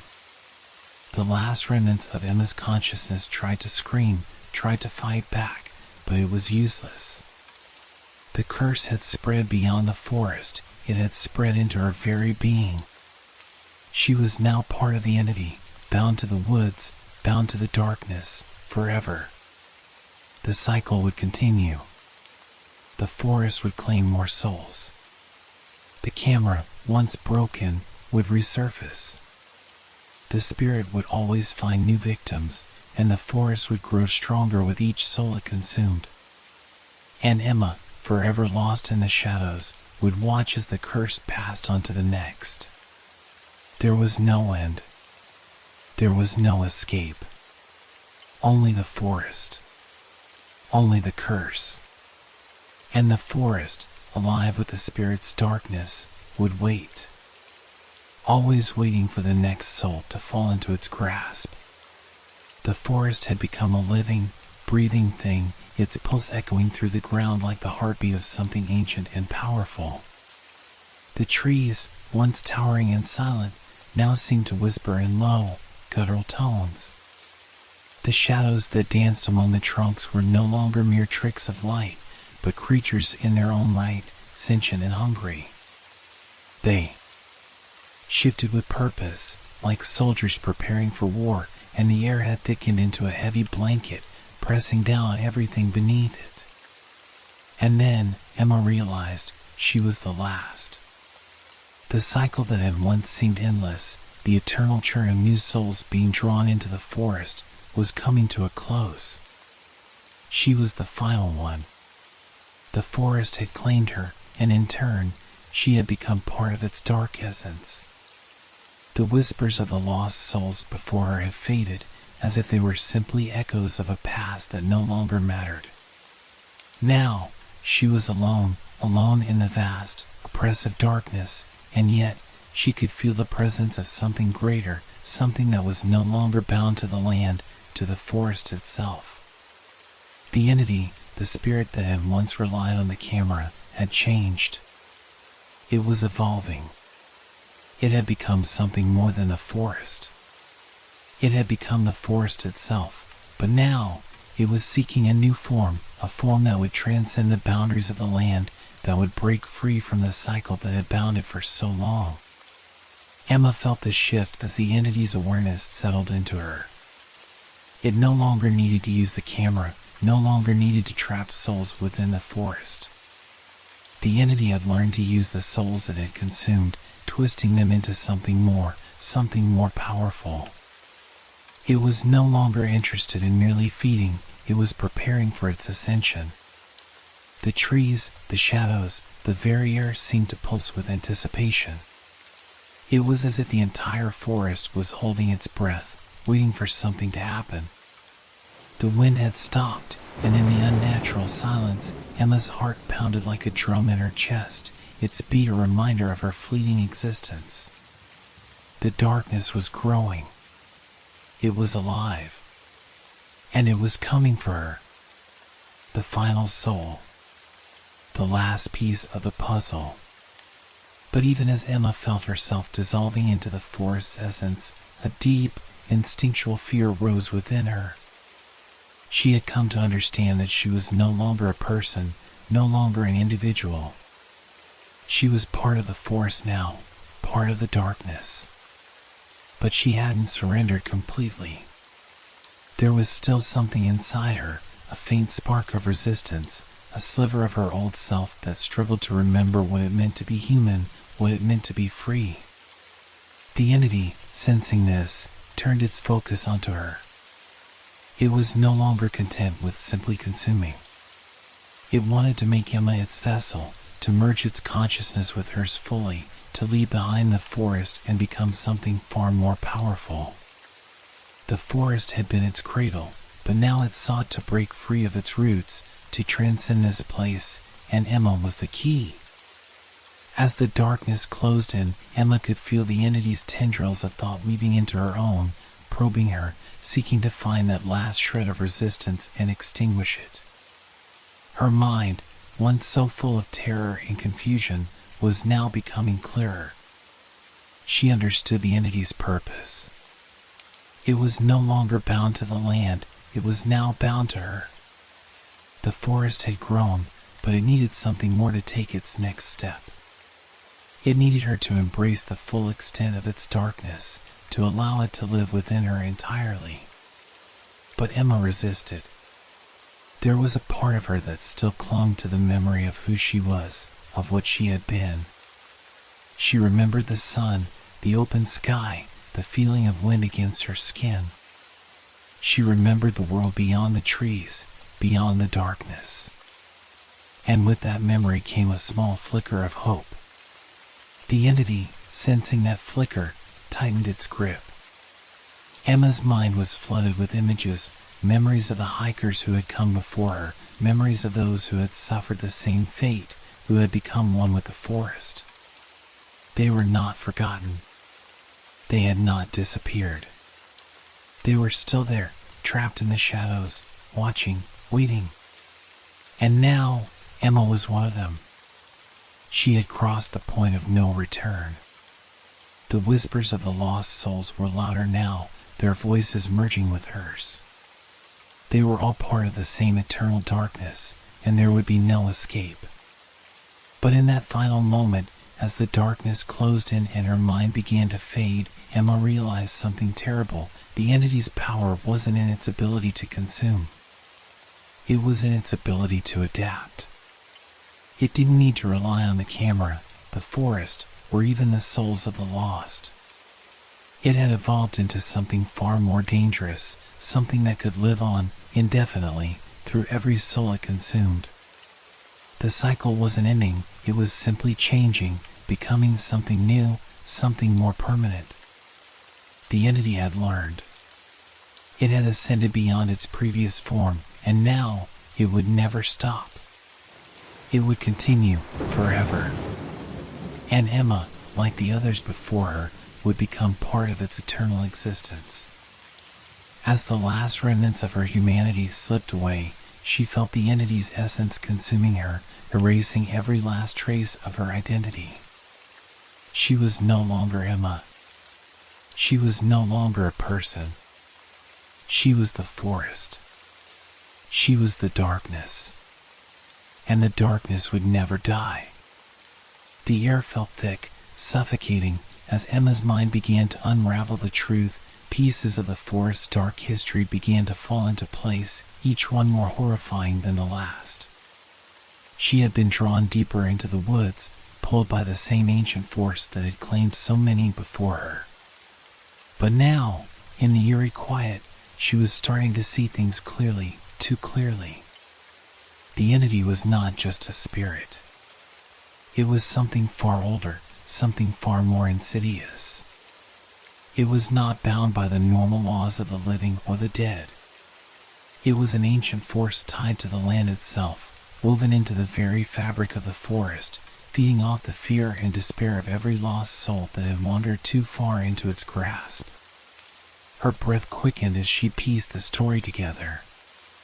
The camera, the one she had found so innocently, had not been a mere object. It had been a vessel, a tool to draw victims into its web. But the camera itself was a mere pawn in a much larger game.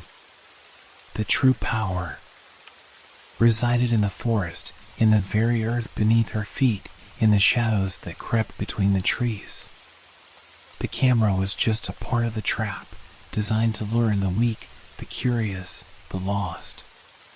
The realization hit her like a physical blow. The entity was not an external force that could be fought off, nor could it be destroyed by fire or steel. It existed as part of the land, its power bound to the earth itself. The trees, the rocks, the soil, they were all connected to it. Every shadow, every rustling leaf, every chilling gust of wind was a manifestation of its power, a reminder that the forest was alive, breathing, and watching. Emma's body trembled as the weight of this knowledge settled into her bones. It was worse than she had ever feared. There was no escape. No matter what she did, she could not outrun it. It was part of the land. It had always been part of the land. She stumbled forward, her vision blurring as the forest closed in around her. The dark truth had not only shattered her understanding of the world, but it also robbed her of any hope of salvation. This force, this entity, fed on fear, and it had consumed so many already. Each soul that entered the forest added to its strength, its hunger. Every scream, every moment of terror, only made it grow stronger. And the more she thought about it, the more Emma realized that the forest was not just an extension of the entity, it was the entity.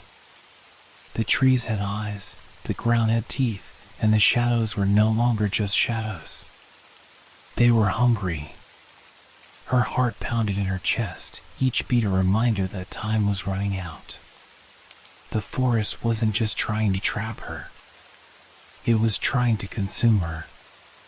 But as she moved deeper into the woods, she began to understand that it wasn't the forest alone that was feeding, it was feeding on her very essence. The fear, the terror, the desperation, it all fed the entity, and with each passing moment, it grew stronger. The finality of it all weighed heavily on her. This entity was not a spirit that could be exorcised, nor was it a curse that could be lifted. It was a force of nature, as old and inevitable as the earth itself. It did not need to hunt. It did not need to chase. It was everywhere. It had always been everywhere. Emma's hands shook as she clutched the camera, her only connection to the world she once knew.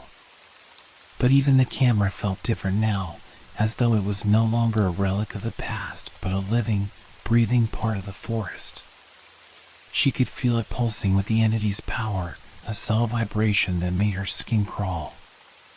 The truth had become clear: the entity could not be destroyed. It could not be fought. It was an eternal part of the land, a force beyond understanding, feeding on fear and despair, growing stronger with each lost soul. Emma fell to her knees, the full weight of her predicament crashing down upon her. There was no way out. No escape. She was not the first to learn the truth, and she would not be the last. The forest would always claim those who dared to enter, and the entity would continue to grow, its power feeding on the terror of the lost, the forgotten, the desperate. And as the darkness crept closer, wrapping around her like a suffocating shroud, Emma realized there was no fight left. There was only acceptance. The entity had won. It had always won.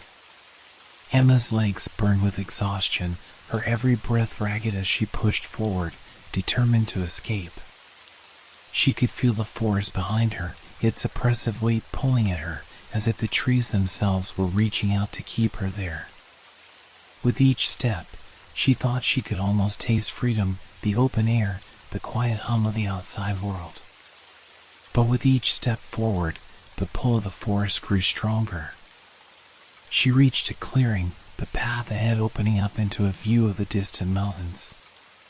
The sight was like a beacon, a symbol of the freedom she longed for. Her pulse quickened as she began to run, her heart racing with hope, but as her feet pounded the ground, the trees seemed to shift. The earth beneath her feet felt soft and treacherous, as though it were alive, working against her. She glanced over her shoulder, the feeling of being watched intensifying, but there was nothing. No figure, no sound, just the trees, the shadows, the weight of the forest pressing down on her. She turned back to the path, her eyes locked on the mountains in the distance. The ground beneath her feet suddenly felt wrong, shifting like sand. The trees, once spread out, now seemed to close in on her. Her breath caught in her throat as she realized the path had changed. The clearing, the view of the mountains, it was gone. She was back where she started, in the very spot where she had begun her flight. Her stomach churned with dread. No, she whispered to herself. She had to be mistaken. This couldn't be happening. She turned around again, hoping the forest would allow her to escape, but the clearing was still there, the same as before. No matter which direction she tried to run in, she ended up right back at the same point. The edges of the park, the boundaries she had been aiming for, were just beyond reach. The forest had pulled her back again. Her chest tightened as the realization began to sink in. This wasn't just some cruel trick of the mind. This was the forest itself, its power, its presence, pulling her back as if it were alive. No matter how fast or far she ran, the forest would not allow her to leave. She had crossed some invisible line, and now there was no going back. As she turned again, the shadows seemed to shift, their dark forms stretching and creeping along the ground like fingers, reaching for her, trying to keep her in place. She wanted to scream, to fight, to tear her way through the trees, but the strength of the forest's hold on her was undeniable. The air grew heavier, and the sounds of the woods seemed to distort, the whispers growing louder, the rustling of leaves turning into a chorus of voices. With trembling hands, she grabbed the camera, as though it might provide some kind of answer. The same vibrations she had felt before pulsed through her fingertips. But this time, There was no comfort in its presence. It was not a relic anymore. It was part of the forest. Part of the force that had claimed her. Her breath quickened again, panic rising in her chest as the realization hit her with full force. She was trapped. The forest wasn't just a physical place, it was a prison. Every person who had entered these woods, every soul lost to its pull, was caught in an endless loop. The forest had no edge. It had no boundaries. It was a part of the land itself, a force that took hold of the living and the dead alike, trapping them in an eternal cycle. Emma's legs gave way beneath her, and she collapsed to the ground, her hands clutching the camera for some sense of stability. She looked around, seeing the trees stretch endlessly in every direction, the shadows growing darker and more oppressive. She had nowhere to go, nowhere to run. The forest was alive, and it would never let her leave. Tears pricked at the corners of her eyes, but she quickly wiped them away, furious at herself for feeling so hopeless. She couldn't give up, not yet. But no matter how hard she tried, no matter how many different paths she tried to take, she always ended up back here, at the same spot, in the same place. She couldn't break the cycle. The forest had already claimed her. And now, it would never let her go. A whisper seemed to come from the trees, an echo of the voices that had trapped so many before her. It was a warning, but it was too late to heed. The cycle would continue. She would become one of the spirits, one of the faces in the shadows, forever caught in the never-ending loop of the forest's dark grip. The entity, feeding on her fear, would grow stronger, and the forest would remain, waiting for the next soul to wander in, lost, and never leave. Emma stood up, her limbs heavy with defeat. The forest had won, and she was just another lost soul in its eternal dark embrace.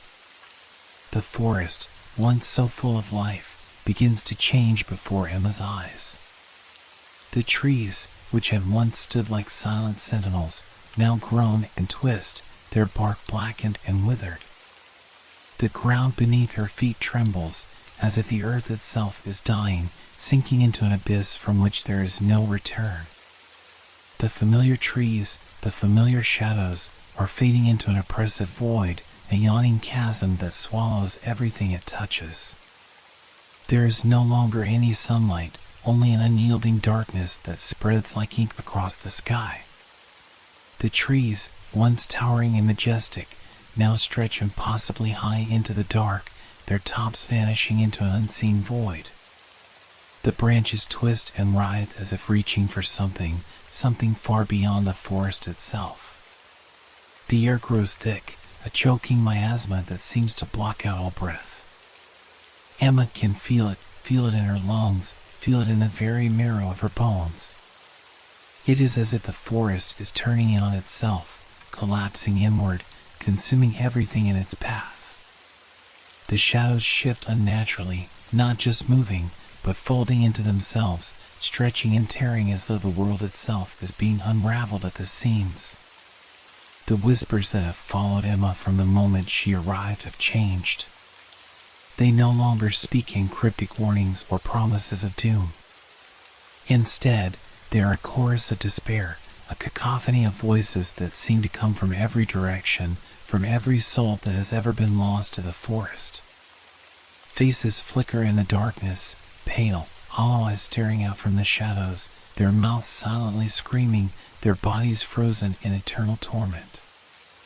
Emma tries to move, to break free, but the very ground beneath her feet shifts and buckles, as though the earth itself is being pulled into the abyss. There is no path, no escape. The familiar trees and shadows have dissolved into an endless void, an ever-deepening blackness that offers no reprieve. She stumbles, her legs giving way as the weight of the air around her presses in. She falls to her knees, her hands trembling as she reaches out, but there is nothing to grasp. The familiar trees, the familiar path, they are gone, lost to the growing abyss that now surrounds her. The darkness closes in, suffocating, devouring everything it touches. All around her, the souls of the lost wander endlessly, their forms faint and ghostly, trapped in the same fate as her own. They move in slow, agonizing circles, their faces twisted in terror, their eyes hollow, as though they too were caught in a never-ending loop. The whispers intensify, a collective voice of endless suffering, and Emma realizes she is no longer alone. She is one of them now, one of the lost. Her breath catches in her throat as the realization sets in, there is no escape. The forest does not just trap souls. It consumes them, absorbs them into itself, making them a part of its eternal hunger. The ground beneath her shifts again, and Emma looks down, her eyes widening as she sees the earth itself begin to crack, revealing a deep chasm, a void that seems to stretch into infinity. The forest, the entity that has claimed so many lives, is no longer a simple place. It is a living, breathing being, a darkness that feeds on fear, pain, and the souls of the lost. It grows stronger with each life it consumes, becoming something more than just a forest, more than just a place. It is an abyss, an all-consuming void that will devour everything until there is nothing left but darkness. The whispers grow louder, drowning out all thoughts, all reason. Emma can hear them now, the voices of those who have been lost, their fate sealed in the eternal grip of the forest. They speak to her, not in words, but in feelings, in the raw emotions of fear, pain, and despair. They tell her that it's too late for her, that the forest will never let go, that she will never be free. And then, with a final shudder, the darkness closes in completely. The forest, the souls, the endless void, it all collapses, folding into itself. Emma is consumed by the darkness, lost to the abyss. There is no more sound, no more light. Only the unyielding darkness, the end of all things. The cycle has come to its end, but in the void, in the silence, a new beginning stirs. The forest waits, patient and eternal, for the next soul to wander in. The next victim to fall into its endless grasp. The abyss will never cease. The darkness will never end. And so, it begins again.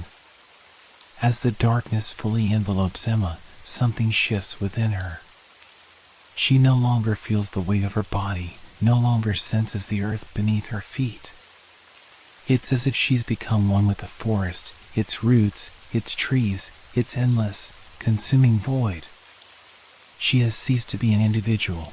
She is now a part of something much larger, something much more ancient. She is no longer a lost soul wandering in the dark. She is the forest itself. There is no pain now, no fear. Just an overwhelming, suffocating stillness. The endless loop of the lost, the whispers of those who have come before her, are now her own thoughts, her own feelings. Their terror, their hopelessness, she feels it all, just as they did. And as she becomes one with the forest, she understands. The forest is not just a place. It is not merely a land of trees and shadows.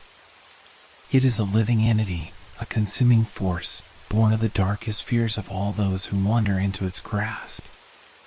The camera, the cursed object that has been passed from soul to soul, is not merely an object, it is a gateway, a beacon that calls to the lost, drawing them into the heart of the forest where they, too, will become part of its endless hunger. Emma feels her essence dissolve into the land, her spirit intertwining with the twisted trees and suffocating air. She has become the forest, its darkness, its hunger, its waiting. She is the whispers in the wind, the shadows that flicker at the edges of vision. She is the watchful presence that waits, patient and eternal, for the next unsuspecting soul to wander in. There is no escape. The cycle will never end. The forest is endless, and it is always hungry. The camera, always waiting, will call to another soul, another victim. The cycle will repeat forever. The next hiker, the next wanderer, the next curious traveler will find the camera and become a part of the forest, just as Emma did, just as all the others did before her. And she waits. She waits for the next lost soul to stumble upon the cursed camera, to begin the same path of terror, to feel the same pull toward the darkness. She waits for the next soul to be trapped in this never-ending loop, to become part of the forest, part of its eternal hunger. She waits forever. The forest will never stop calling. The camera will never stop waiting. The cycle will never break. Emma's identity is gone now, lost in the dark expanse of the forest soul. She is no longer a person, no longer a single entity. She is part of the forest, part of its hunger, part of its endless waiting. She has become the darkness that stretches out across the land, the curse that never ends. And so, the forest waits. Forever. The next soul will come. The cycle will begin again.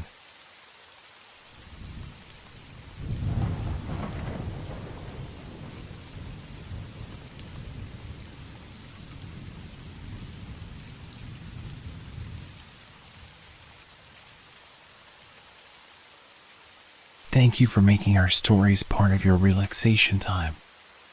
We hope they brought you a sense of peace and transported you to a world of fantasy and mystery. If you enjoyed the stories, feel free to leave us a review. Your feedback inspires us and helps us make the content even better. Now, unwind to the calming sounds of rain and thunderstorms, which will continue to set a tranquil mood. Let these sounds carry you gently into the realm of dreams. Don't forget to like our page if you haven't yet. Wishing you a restful night's sleep. Relax, rest well, and good night.